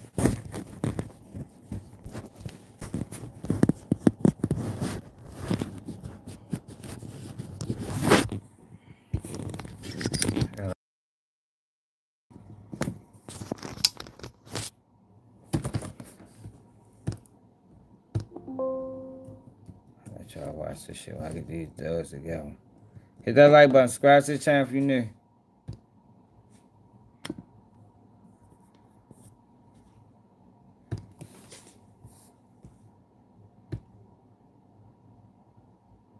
I'm sure she's gonna copyright this. So this video might not be in a replay. Car insurance used to stress me out. You don't need to stress out about car insurance. You just go to Insurify. They can help you save money and headaches. Jeffrey Epstein in Robert Maxwell's office, and he is making it clear that he was with Ghislaine. He thinks Ghislaine loved Jeffrey Epstein. And I'm going to let you listen to another clip where he describes how both Jeffrey Epstein and Ghislaine were agents for Israel. Take a listen. She got involved with Israeli intelligence together with him. Right. But not in this honesty and Iran business. Would you say she was an agent as well? Was she Yes, someone yes. working for Israeli intelligence? Oh, definitely. Military intelligence as well? Yes. And when that happens, because I have no idea how that world works, so I'm learning a little It bit. happened by accident. Do you get orders and you have to do certain things, or is it more like No, you get projects. What really happened, my take on it, and what you think, is that these guys were seen as agents. But they weren't really competent to do very much. And It's shit crazy how they found these motherfuckers been agents for all these years, right? But they try to give the rapper Prize from the Fugees. He just got found guilty of being an agent. They try to give his ass life in prison for it. the Meech for themselves, blackmailing American and other political figures. For working on behalf of the the Chinese government. So it's hard for people to understand why Israel would want to get blackmail on an American. I'm asking a question that I can answer it very properly, but for most people, it's hard for them to think about Israel as being blackmailing their leaders in the United States. It's a very it was quite their MO. See, sleeping around is not the crime. Maybe embarrassing, but not the crime. But sleeping with underage girls is the crime. That's a lot to unpack, okay? So he is telling us, first and foremost, that Epstein did not seem like a very competent guy.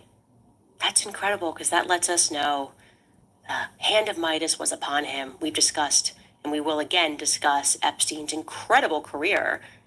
Just like Emmanuel Macron, he was a savant. But this guy, who was working for Israeli intelligence, says he wasn't a competent guy. He was a good-looking guy. Tells us Ghislaine Maxwell fell in love with him because of that reason, he thinks. But no, Jeffrey Epstein was, according to him, a part of the Maxwell family business. And his theory is that perhaps Robert Maxwell thought that he would be a good fit for his daughter. And he's telling us that at this time, Epstein was traveling back and forth between London and the Middle East, and he would often pass by Robert Maxwell's office. And this interview is very long, and we are going to link it below so that you can watch it in its entirety. According to Ari Ben-Menashe, Ghislaine Maxwell would accompany her father often, and she was involved, at least to some extent, in his intelligence activities. Now, Ari Menashe is very clearly stating that they found a niche. The two of them were not confident, but they found a niche, and that was collecting blackmail on American politicians, that they were able to do this. They were facilitating this blackmail, and therefore they were valuable. They became valuable to the Mossad because they were able to get blackmail. Again, this is coming from Ari Menashe, who is now an Israeli-Canadian citizen who worked for the Mossad in arms deals. And that is the reason why he says that he met with Epstein in Robert Maxwell's office. Ari Menashe's meeting with Epstein in Robert Maxwell's office in London dates back to the Iran-Contra scandal. Now, you might not remember this. If you're like me, and I'm born in 1989, at the end of the decade, this was a very big scandal that happened in the 80s under President Reagan's administration. And I will give you the details here. Essentially what happened was Iran was under an arms embargo from the United States, meaning we were not going to give Iran any weapons, we weren't going to give them any military equipment because, we can't fund or support terrorist activities in the Middle East. But then suddenly the American government does a 180 on that. They're like, we actually are going to ship some arms to Iran. And the American people are informed that the only reason the government is doing this, and the only reason we're going to temporarily remove this embargo, is because then we can get back some American hostages. They claimed Iran would be able to work with their terrorist partners over in Lebanon to give us back our American hostages that were in Lebanon. Okay, 7 hostages the public was told there were 7 hostages that we would then get in return. Officially, we're justifying this shipment of arms for 7 U.S. hostages that were being held in Lebanon by Hezbollah. Oh, all of the same characters are coming into the story that we're dealing with right now. So except it turned out they kind of maybe lied about that. Another hostage scenario. We could go down a lot of rabbit holes with this. But what was discovered actually was what they were really doing was just trying to get the American public on the side for a deal for Israel. In reality, they were going to send that shipment to Iran on behalf of Israel because Israel wanted to arm and train militants that were in Nicaragua.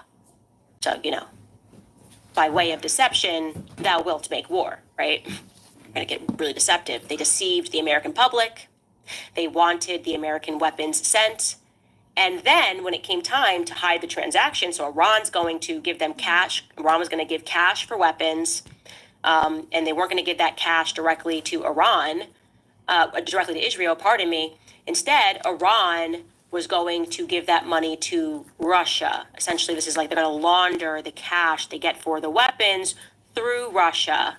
So always some shit going on in Nicaragua, ain't it? They ran crack cocaine through Nicaragua. They sold drugs. They put drugs in the black community to fund the war in Nicaragua. It's a dirty game, man. Dirty game. You can choose to play. You can choose to sit on the sideline. You know what I mean? But yeah, we've been live for 3 hours. Shit, I appreciate everybody that tapped in. I gotta go to work early tomorrow. Hopefully we can get live in sometime tomorrow morning, or I don't know. It depends on how the day look. But make sure y'all hit that like button. Make sure y'all subscribe to the channel. Make sure y'all share the live. I appreciate everybody that tapped in. Hey, ain't nothing wrong with that, Patricia. You gotta accept God in your life, man. It's another day of KBG News, and I'm out.